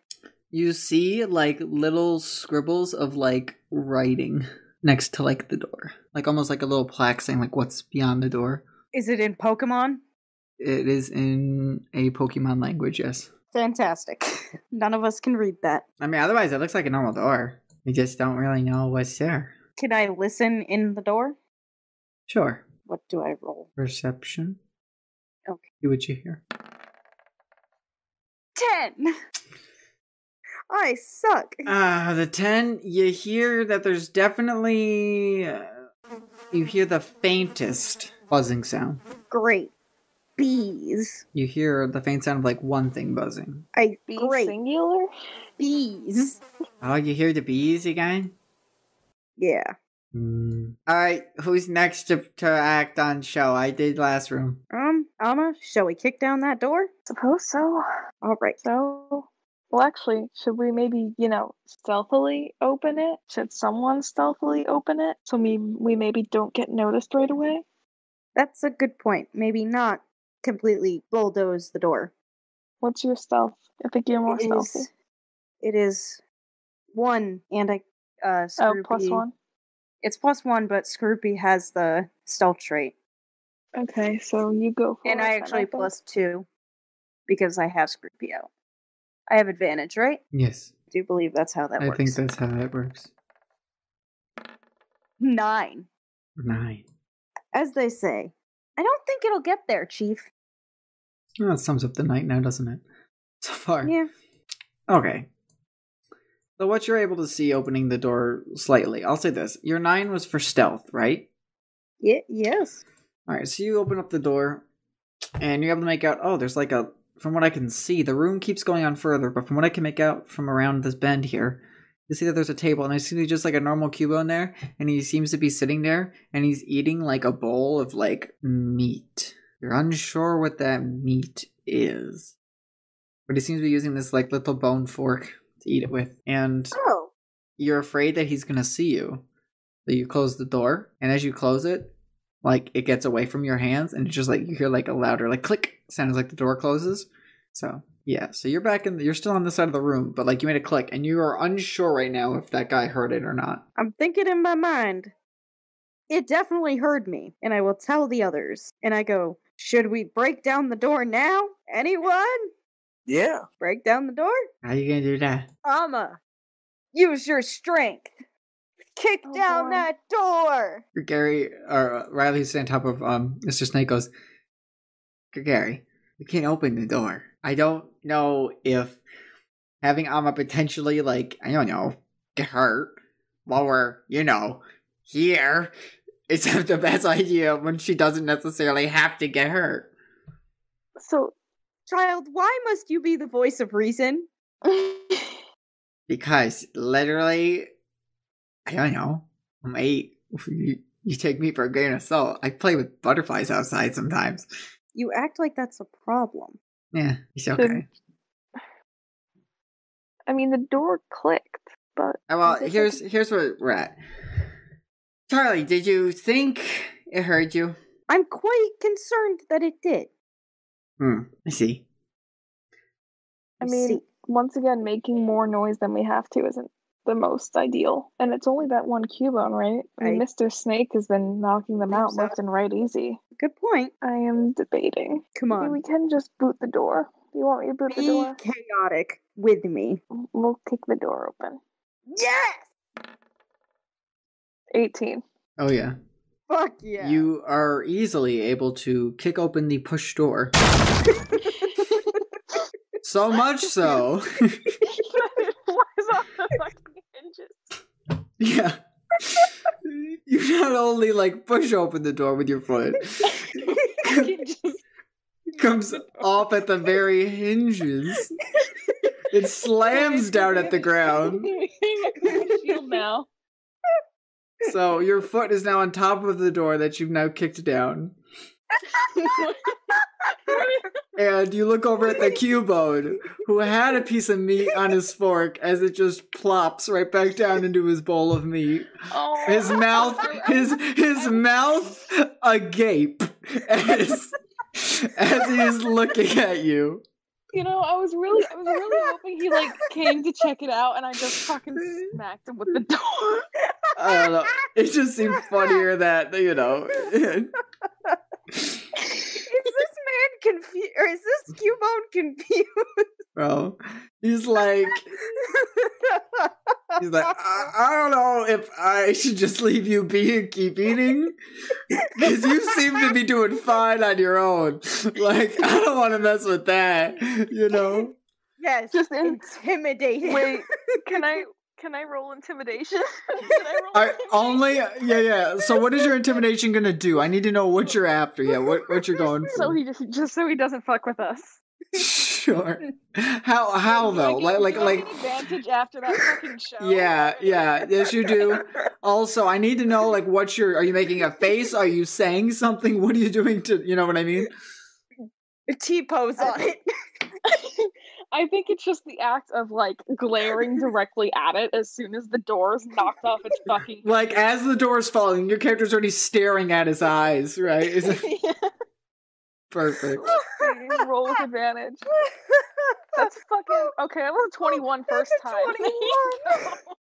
Oh no! All right, his meat drops off of his bone fork, and he looks at you, looks back at his meat. Stabs it, continues to eat. He's like, all right, I ain't messing. I don't see him.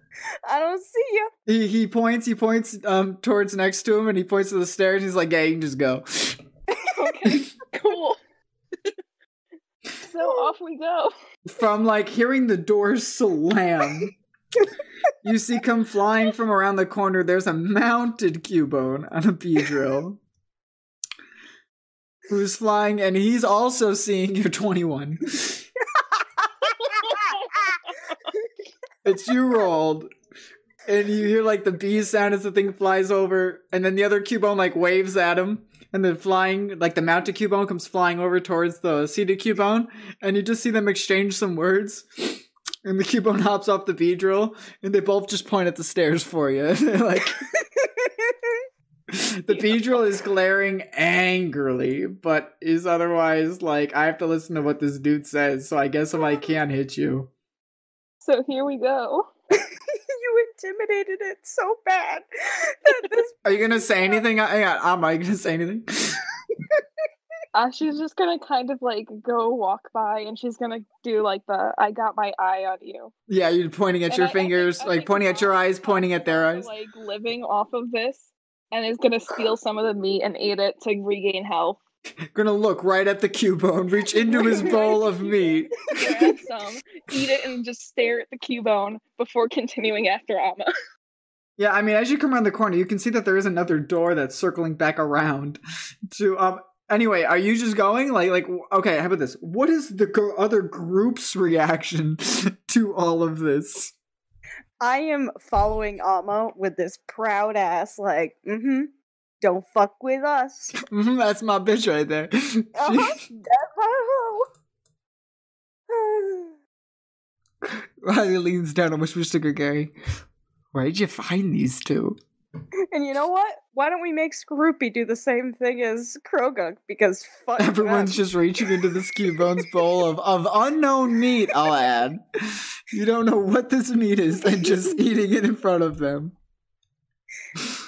Yeah, I mean, they're poison type. What the fuck are they gonna do? Get poisoned? Does Tox heal from stealing some of this meat? Same. We're already this far, sure. What do I roll? What does it heal? Both of you give me a d6. That's how much you each heal from eating this meat. 3. Alright, 3 and 2. DM is done with the two most chaotic people that he knows. Riley leans over. Gary, can you please do the next door? Let's see what I can do. So, Gary, how are you walking following this? Reasonable one. So Gary, you see like Tox and Amma like just barge through, and like Charlie comes behind. Not only does Tox and the Skorupi both like, are you guys hopping on the table and eating the Cubone's bowl of meat? Is that what I'm assuming? Oh shit, yeah. Of course. You see them do this, and then you're next, and what are you gonna have your little guy do? Or what are you up to? Well, my little buddy's exhausted still, so I'll pick him up and carry him like he was a baby when I became friends with him. Nice. I like it. And I'll gently push open the door with my elbow. The other door? Because they push open one of them, right? On the ground, off the hinges, right? So it's off the ground. You just push open the other one with your elbow. And I walk through, yeah. Just looking at him. They all wave at the Cubone. The Cubone in your hands waves back. God, so this is our second scene to have the animated, right? Is that after the Ghastly? If you guys remember the Ghastly way back, where like Tyler tried to sneak past the Ghastly, that was watching it the entire time. Beautiful. And then you just see Riley come riding like on top of Mr. Snake, and Mr. Snake just like glares at all three of them, and they just look. The Beedrill's looking especially angry at the Survivor, and the Survivor like whips its tail around at the Beedrill, and the Beedrill like flinches, and the Survivor pulls back like, I thought so. And then, so now you guys like just walk around the corner by like the you're in almost like a mess hall. Like you see there's a bunch of different like tables set up here for like I guess the Cubones to come eat when they're hungry. That's what you're able to make out here. So in front, so as you're walking around, you see that there is stairs that are going up to the next floor, and then you see that there's another door to your left. I mean, these shits are scared of us. So, like, we might as well go through the door, see what's behind there. Maybe it leads out to the other door that was locked. True. And I mean, I think they'll let us through after we come back. Or we just break down this door, too, and really, really scare the fuck out of them. Well, I think someone should check the door first, because Amma has ass perception. There is some more writing on this door.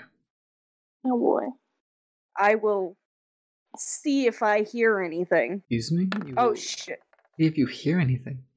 Yeah, like lean Perception. against the door. I see. And that's actually supposed to be a +6 because I'm stupid. Okay, 22. But that's a 22. I'll anyway, raise you so- one. I'll raise you one. Not only do you smell the smell of death coming from underneath the door, you also are feeling that beyond this door, it's pretty darn cold. Oh. Oh no. What a taxi! Alright, who wants to bet that this is human corpses? Riley goes, well, who was it that saw them fly away with, The bodies? I think it was Amma. And she let Tox eat it. Because I fucking forgot. Eh. We're gonna make a nice slow clap for that one. Yep. Let's not go that way. I think the stairs. They told us to go up the stairs anyway. Alright, fuck it, let's go up the stairs. So up the stairs we go. Okay. Yeah. Stop moving, I got you. Well. Yeah, Gregory will follow from behind. Oh, well, okay. We're just gonna ignore that I took half the stairs with us, okay? We're just gonna ignore that I did that. Alright. Come on now. Yeah, so you guys go up and now you guys are up on the second level here. Oh, I made a whoops. There should be a door right. Second. There should be doors on both sides of this. Yeah, hot second. Where both of these walls are, there should be doors. But you guys are good to do as you will for now. Oh yeah, so you guys come up to here on these doors. You're up here now on the second floor. Leave you after having left what appears to be a mess hall kind of behind you guys. Come up here onto the next level of the tower here. Oh, I have a little description, I think, for these ones as well. Okay. So, as you walk up the stairs, you see in the dimly lit, dirt-padded room, there's two doors. Yeah, on both of these doors, you can hear the sounds of more Pokemon that seem to be engaged in combat. To your character's left, it shows that there is to your character's right, it shows that there is a forest-like design on the door. Where to your character's left, there appears to be a big webbing design on the door. So which way do you guys think we should go? Amma's chilled out after her quick little power trip. The human body's kind of sobered her up. Out of flesh, that's all it took. Calm the beast down. And then continuing still, you guys are now on if you were to describe the circle tower as a compass, right?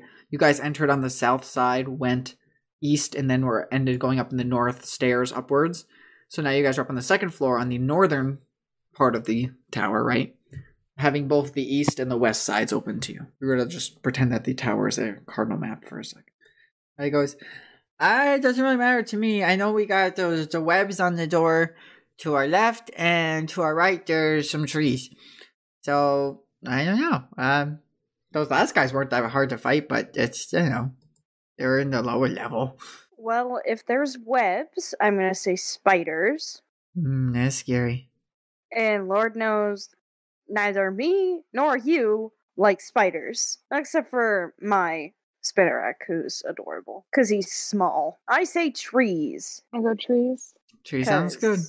And I quote, fuck spiders. Yeah, and from this side again, you hear a ch, ch, ch sound is two things are you're hearing the sounds of poison sting go off again from beyond these door here. Huh.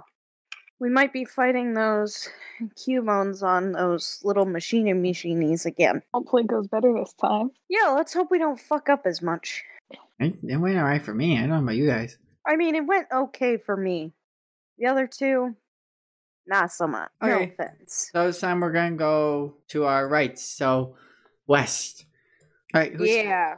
Gary, are you first? Please. After what we just saw downstairs. What, you don't Yeah. like intimidating your foes? No, I got a snake. I don't need to do no intimidating. So, the door just needs to be open, right? There, push doors. That is correct. Yeah. Elbows first. Still confused on that. Oh, because you're still holding your little guy? Is that... I was like, why is he doing elbows? Baby. Why he doesn't switch out? I don't understand. He's fine. I mean, the thing can still fight just fine. He's only lost 4 HP, but he's just CP. Tired, Sky. Gosh, tired. Yeah, he can't not bring CP boy. So yeah, we're just gonna walk through nonchalantly. All right. Oh shit, Ryan. What? EXP. Yeah, we're gonna handle that at the end. You're fine. It's just been wheedled so far, so not a ton. Okay, we will Who get there. knows? Maybe our mom's leveled. It's okay.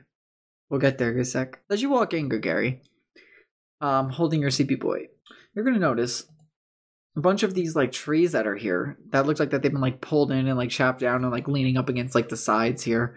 There's some that are here that are like naturally like grown into like the earth of the dirt that they put here, but otherwise the rest are just like kind of up in older trees.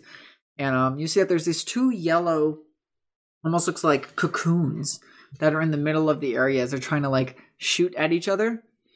And then on the ground by them is like 2 Cubones that are kind of like instructing them, trying to help them get better at their poison shooting skills now that they are up here. And up in 2 of the trees, about 10 feet up in the air actually, like you see that there's like 1 cocoon that's like looking down at you and one that seems to be further down in the other end of the room, also like looking at you as you come in. Wow, everyone, this room looks big. You gotta come in and see it. And as I take a couple more steps forward in amazement. So the cocoon is like looking down at you and going like, Kokuna. Kokuna. Kakuna Matata. What a wonderful phrase. That's the password. No, it's he's the wizard. Yeah, I suppose we'll all walk in. Yeah, so the Cubones are gonna like look at you guys and all of a sudden like get their bones ready to go, and then they see like Gary's carrying the seeping Cubone, and they are confused now on why. Like the one of them kind of runs over, and they both are now like on the closer end of the little battle arena that's set up for the Cocooners to fight in, and they're kind of like looking at Gregory as Gregory's carrying this like baby Cubone, kind of like, why is human being nice to Cubone? You know, like they're looking at you kind of confused. Well, while that's happening, can I scan Kakuna? Sure.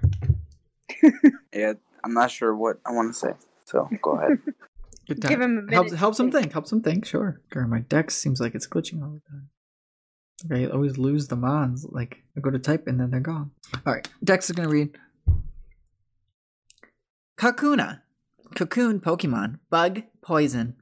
Kakuna remains virtually immobilized as it clings to a tree. However, on the inside, it is extremely busy as it prepares for its coming evolution. This is evident from how hot the shell becomes to the touch. Kakuna, cocoon Pokemon, bug, poison. The 2 Kakunas in the middle like looked high. They're like, oh, we finally get a break. Hello, we don't mean you any harm.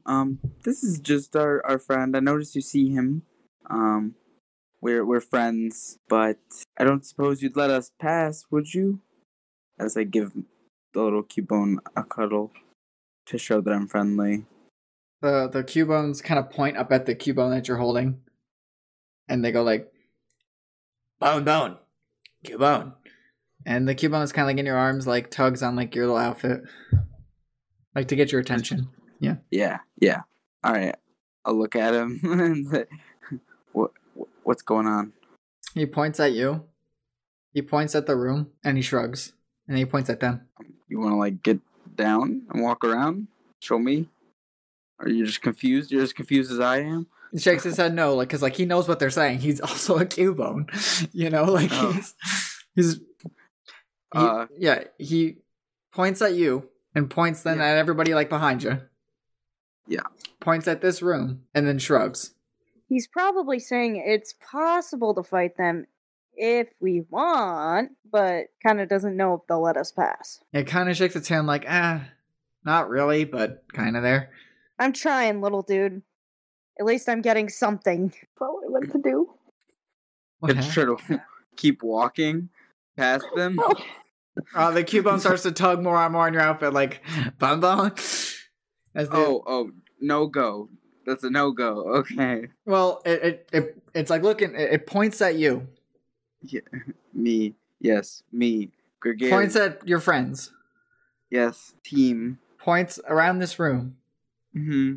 All of us. Yep. Using all of us, it shakes its head. Mm-hmm.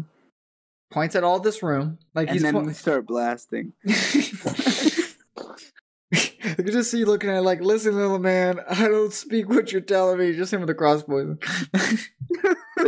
like, can I look around the room and like see what's like what's good with the room? What's he pointing at? I mean, he's just pointing like at them, at all around, like just like show like the room. Okay, cool. And then he shrugs, and then he points at them to show like that they're the ones that said this. Yeah. Why do I have you? Nods his head. Yes, nods his head to both of those questions. Literally, you were a baby, and you came with me, and that's kind of how our friendship started. And basically kidnapped you, and he got you. The Cubones get a little violent when they hear that one of their brethren was kidnapped. Whoops. Like, they ready their bones. At least they're friends now. The Cubone kind of pinches where its bone nose would be on its skull. Alright. I'm gonna put my Cubone down and say, clear this up, or, we're gonna have to fight him, buddy. Or, I just started blasting. What did you say? Who are you talking to when you say clear this up? Are you talking to the Cubones? Or are you talking to who you... My Cubone in my arms. With the 2 bones, right? Yep, with his 2 little bones. Say, hey, you're gonna have to figure this out, or, a club for each one. So you're telling that to the Cubone in your arms? Yeah. So you're gonna put him down and he's gonna talk to the other 2? Is that what you're saying? Yep. Alright. Cubone goes down and talks with the other 2. I guess Cubone... What was that? Yeah, I was gonna say, I'll see if he has, like, persuasion or anything. Yeah, I don't know if you heard us earlier, but if you click on your Pokemon, like, go to its traits, and then click that box that's there, and under skills, it should have all of their traits labeled with their abilities and stuff, which I think's really cool. Gotcha. I got it. I see it. But I think he gets disadvantage on ability checks. Oh, because he's exhausted. Yeah, he's probably just confused. Here. 9. 9. Okay. Oh, wait, is that first one? Wait, what? Are you supposed to add a modifier to those, or? Nope. It's a 0. Oh, okay. I thought for a second I was like, wait, he got a -9? And then I was like, oh no, okay. 0 for modifier. Got it. Yes, so 9. So, one of the Cubones is on board to let you pass. The other one's kind of like, bruh. Like, you see them kind of talking, and the Cubone's like, bam, bam, bam. Yours is like, bam, bam, bam, bam, bam, Cubone. And, like, one of them nods his head, and the other one's kind of got, like, his arms crossed, like, well, I don't think we should, it looks like, it's like, I don't know these people, man. You want them to come into our home? And the Cubone with the 2 bones is like, bam, bam, bam, bam, and trying to, like, put his hand on his shoulder to be like, listen, it's okay. But, like, the one with his arms crossed kind of, like, pulls away and turns his back towards him. Meaning the Cubone on the left pulls away, And then the Cubone goes to the other one, and he goes like, bam, bam, bam, bam, bam. And then he, like, pretends to use one of his bones that he has as, like, and it looks like he's, like, shoveling, like, something to his mouth. And he goes, bam, bam, bam. And he points beyond you guys, like, to the doors, to kind of be like, hey, buddy, why don't you go have something to eat? He seems stressed to the buddy that he was talking to, like, not the one that's already crossed, but the other one. The other one, like, nods his head, like, okay. And he picks up he takes his little Kakuna, and you literally see the Cubone pick up the Kakuna, walk him over to one of the trees, and just lays him up against it. And you see him point his... Basically, he just did you're not yourself when you're hungry, have a Snickers. Well, he's not doing it to the mean one, he's doing it to the one that's with it. But I guess... Like the one that doesn't want to let us pass. No, he's saying it to the one that does. He's telling the one that does, hey, you should just go have something to eat, You shouldn't be here. Oh, like, you don't need to be here. Shit. the one that he's telling that to, the one that's being reasonable, picks up his kakuna, walks it over to a tree, lays it next to it, pats on the head, and then goes like bon bon, and then like goes to walk beyond you guys. Like he goes to the group and he kind of like looks like, hey, can I get past? Part. Yes. Amma and Tox will kind of scoot and make a path. Nods his head, goes like Cubone, and then like walks by out the door. Great. That went well. Your Cubone tie turns around, looks at you, and goes like, shrugs and points at the one that's being like mad about him. Can't talk to him, huh? Looks down, Cubone. That's all right. If you want, you could just beat him up. Raises both bones, like, really? Yeah. Anyway, so it started blasting. Your dual wielding Cubone kind of like points at you and points to the group and then points up to like the trees where the Cubones are, where the Kakunas are. And then he points at himself and then he points to the Cubone that's mad. Sure. He's showing like, listen, you guys do it with the Kakunas because Kakunas, and I'm gonna fight him. Fair enough. Riley scooches on over on the big survivor and he goes, okay, Gary, what's the plan? I know that other little one walked by us, but what's going on? The plan is to hopefully land a hit with some poison on the Cubone, you know? Huh. What he's trying to say is we're gonna kick some ass. Yeah. You ready for a fight, right? Sure. Where am I going? What's happening? What are we attacking? The trees. Yes. I think the Cubone's probably the biggest threat. Kakunas can't exactly, move to get us. They can harden. And probably have like poison sting or something from being Weedles in the past, but Well, this Cubone wants to get this other Cubone, so I say let him. Alright, we good to go then? Is that the plan? Or what are we thinking? I do believe that is the plan. so. You want no initiative? Yeah. 4! Beautiful. As the golfers say. 4. 13. Okay. Boy. So you, Sky and Ty, you both got that 4. You just want us to re-roll?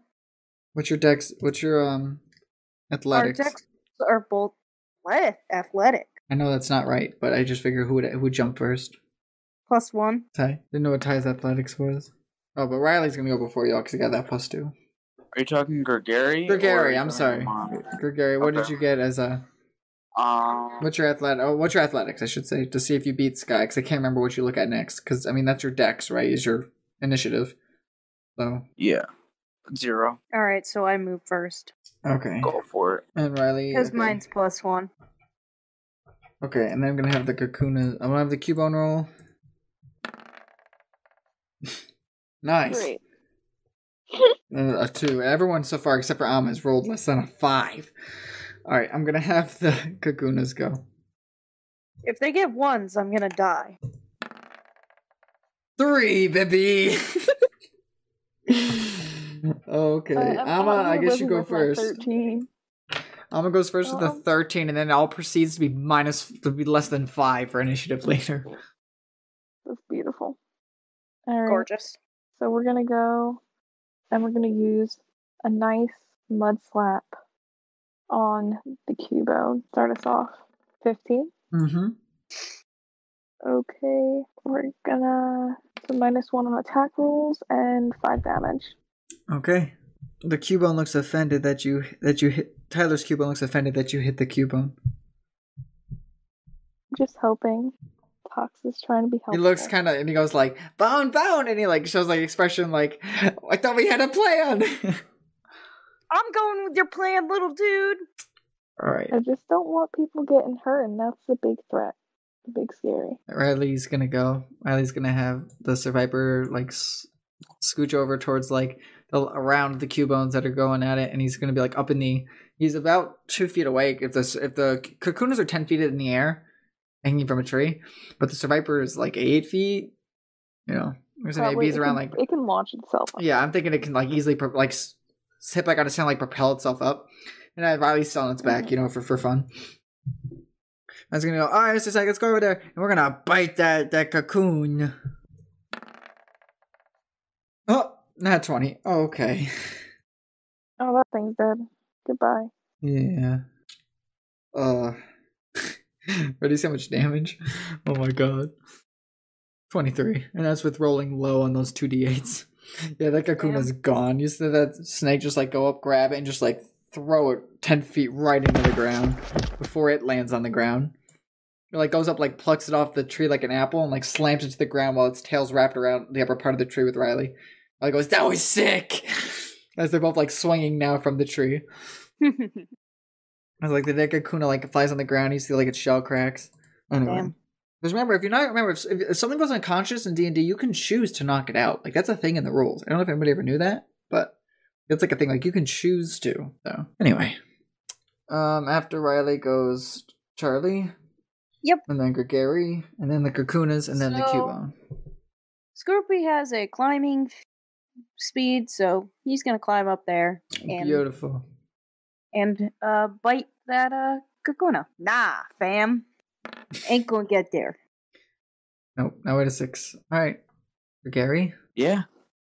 Oh, Cubone on Cubone action. He's going to try to get the cross chop off. 13? Yeah. Oh, snap. Ooh. Or no? No, I am sorry. Okay. Very close. Okay. After Gregary goes the Kakunas. So the one's gonna poison sting and try to shoot down at the Scroopy. 7. Nope. The one that's across from the Cubones is gonna try to poison sting Mr. Snake. 13. I want to say that doesn't hit Mr. Snake. It does not. Okay, and then the one that's really far away is going to try to poison sting at Gregary. Okay.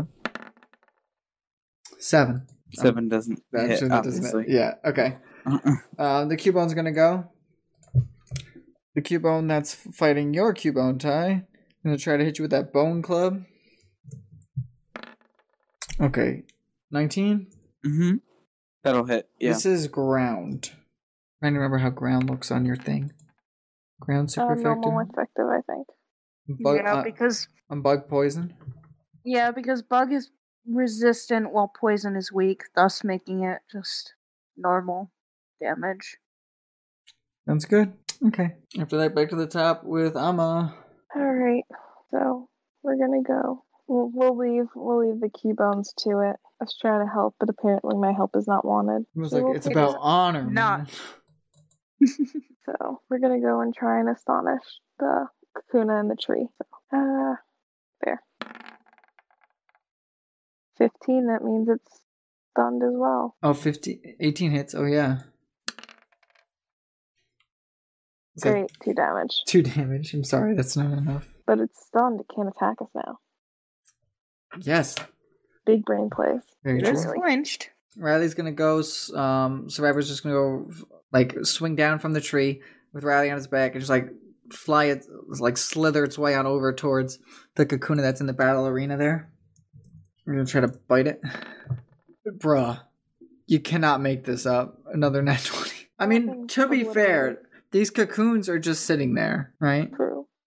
So. It's fair. All the luck from earlier, all the bad luck from earlier went into these rolls now. That's true. I mean, I feel like Riley did okay-ish earlier. Oh yeah, no, it was just me and Ty. 30. Holy fuck. God. You just see, like, this viper, like, bite it and just, like, pierce through it, and, like, you see it, like, and I was like, oh, get him! He tried to hurt our friends! And, like, he's, like, cheering on this, like, snake that's, like, oh, like a bloodthirsty rampage. It just, like, pierces through it and then just, like, spits it out just to the side as it's, like, clearly just not alive anymore. Alright, that was Riley. Charlie, and, yeah. We're gonna use knockoff. 19. 19, there you go. If it has a hell item, it disappears. Instead, it's gonna fall from that tree. Oh, perfect. You are knocking it off the branch, if you will. Well, let's see how much. 4, but All it's out of the tree now. Yeah, I'm gonna say that 4 plus Ama's 2. Okay. It's still alive. Yeah. But does it take any fall damage? Yes. I'm just guesstimating here. If I'm picturing this to be almost like an egg, right? If an egg fell 10 feet, took another 7 damage. Yeah, I'm gonna just say it's dead at that point. Like, cool.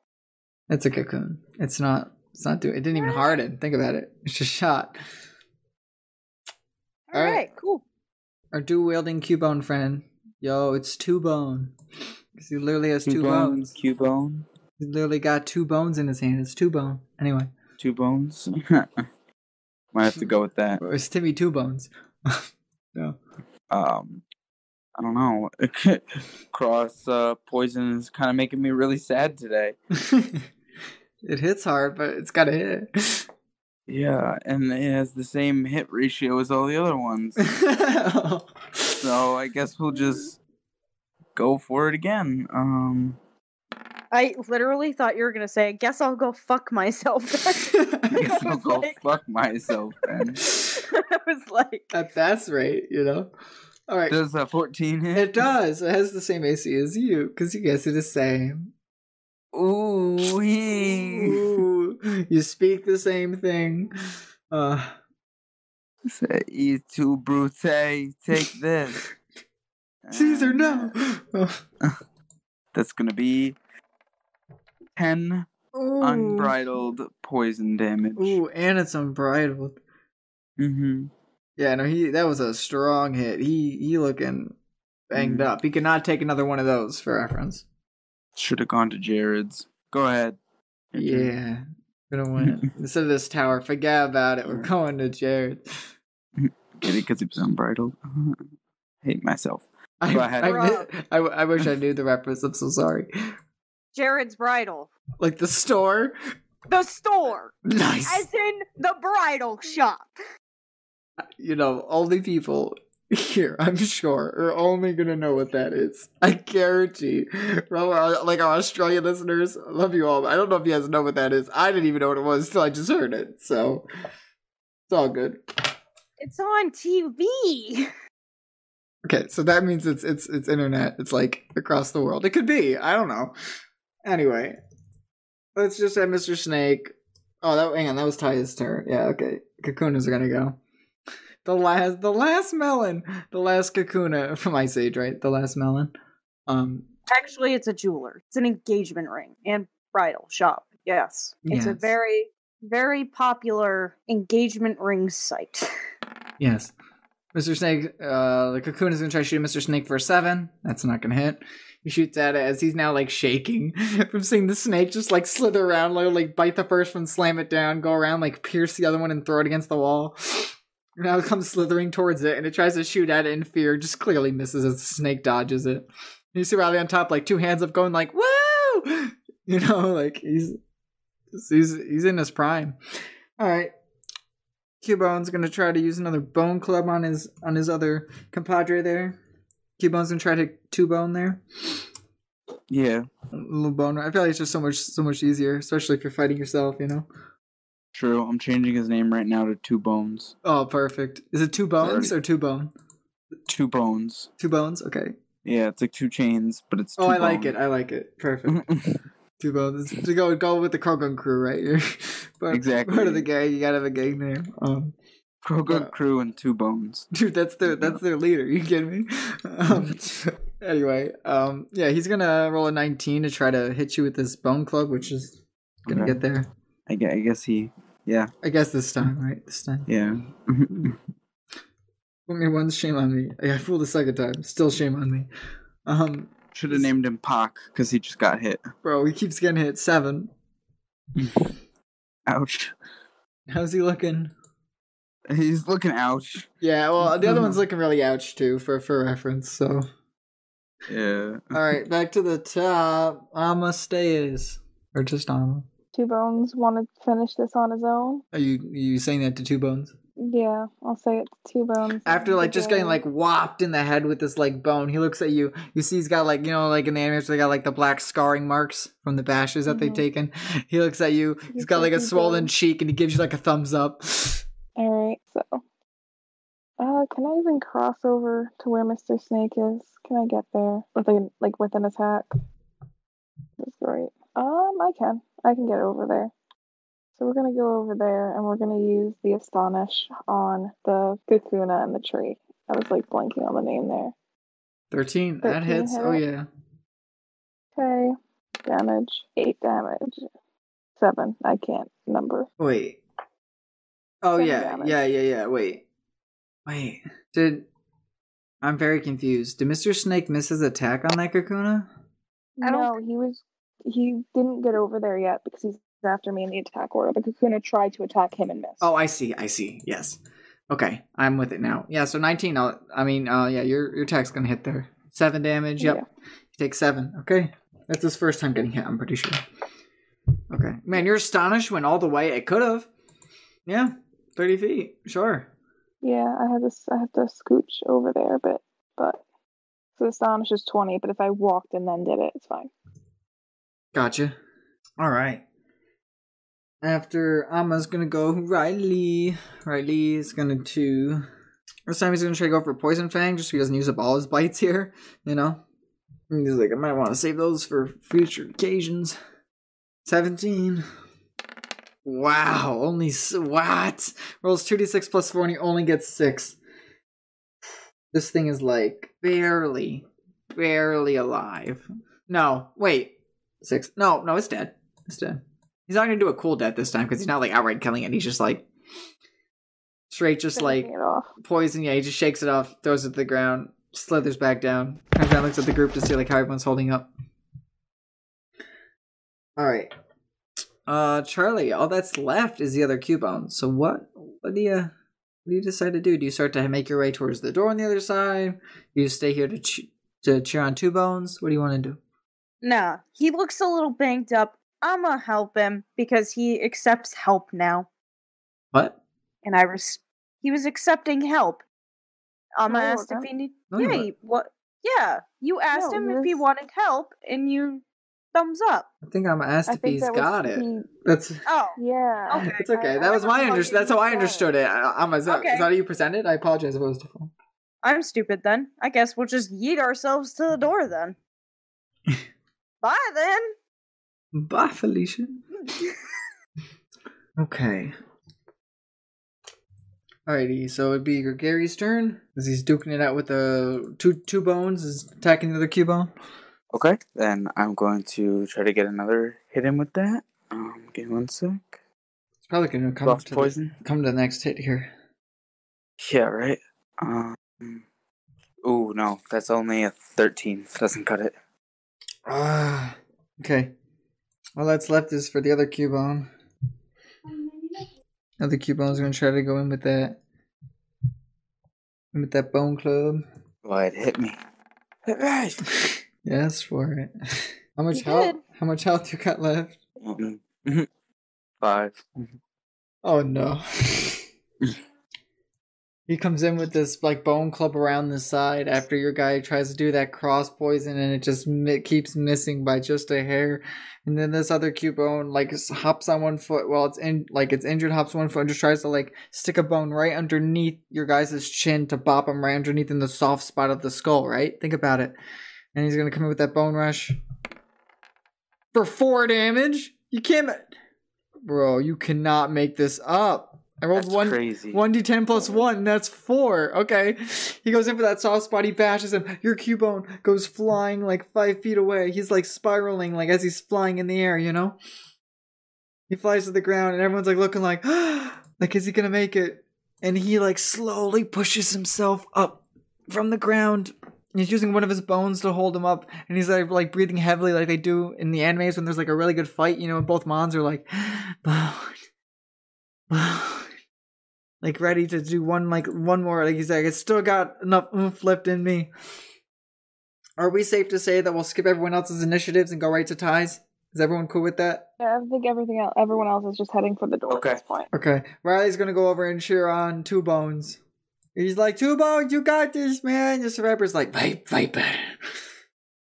From the sides, like cheering him on, trying to give him the inspiration and the inspiring that he needs to try to keep going. All right. You're Gary. What do you want to do? I just rolled it, and luckily, at 1 HP, he rolled a crit. What? You can't make this up. Hold on. Try to do the math on it. Because frost poison 1d12 plus 1. So it's 1d12 plus 13. Is he done or? Yeah. Well, what's the? Oh yeah. He had like 7 left, so that 13 is just gonna straight. Yeah. A 5 plus 13, 18. 18. Oh my god. I'll let you just go for it, man. So, this is an honorable fight. Oh. Yeah. He runs back up to him to make a melee with his 2 poison-dripping bone clubs and crosses him right across the other Cubone, getting him out of our way so we can get on with this horrible tower. Perfect. Or horrifying, I should say. Two Bones is there breathing heavily, looking at you. Nods. Exhausted. Yeah, oh, and he's already was exhausted coming in. And now he's at like 1, but he's able to pull off that crit. Almost like a whole, like, again, that second wind, you know? Ugh. Riley, like, cheers. He's like, yay, good job, Two Bones! Like, you did it, you know? And the survivor, like, slithers over and offers its tail. And little Two Bones, like, gives it a little high five with his bone. Mr. Snake slithers back over towards Riley. Two Bones, like, walks tiredly towards you, but feeling triumphant. And feeling like that he earned his place on the team. That's so cute. I'll pick him up and give him a big hug. And then switch him out, because, you know, he's at 1. That's fair. So, what's the plan now, team? So we should keep going, right? Yeah, You want to check the door over here? Can. You want me to? Well, I have -1 on perception, so yes. Okay. I'll check the door. 20. Yeah, you hear with a 20, you hear the sounds of... Ooh, okay, we'll do this. I have a good way of potentially of ending this here. So, not only do you hear from beyond this door the sounds of like quick, like fast, like multi-stepped creatures walking around. One multi-step creature kind of walking around. You also hear like the buzzing of a bee, which you can definitely make out now that you've seen the Beedrill downstairs. You can guess that there's at least a Beedrill here. And since you rolled literally a dirty 20, you hear coming from above you through the walls, like through the floorboards, like of the ceiling above you, you hear the faint sound of a twisted, maniacal laughter. Oh.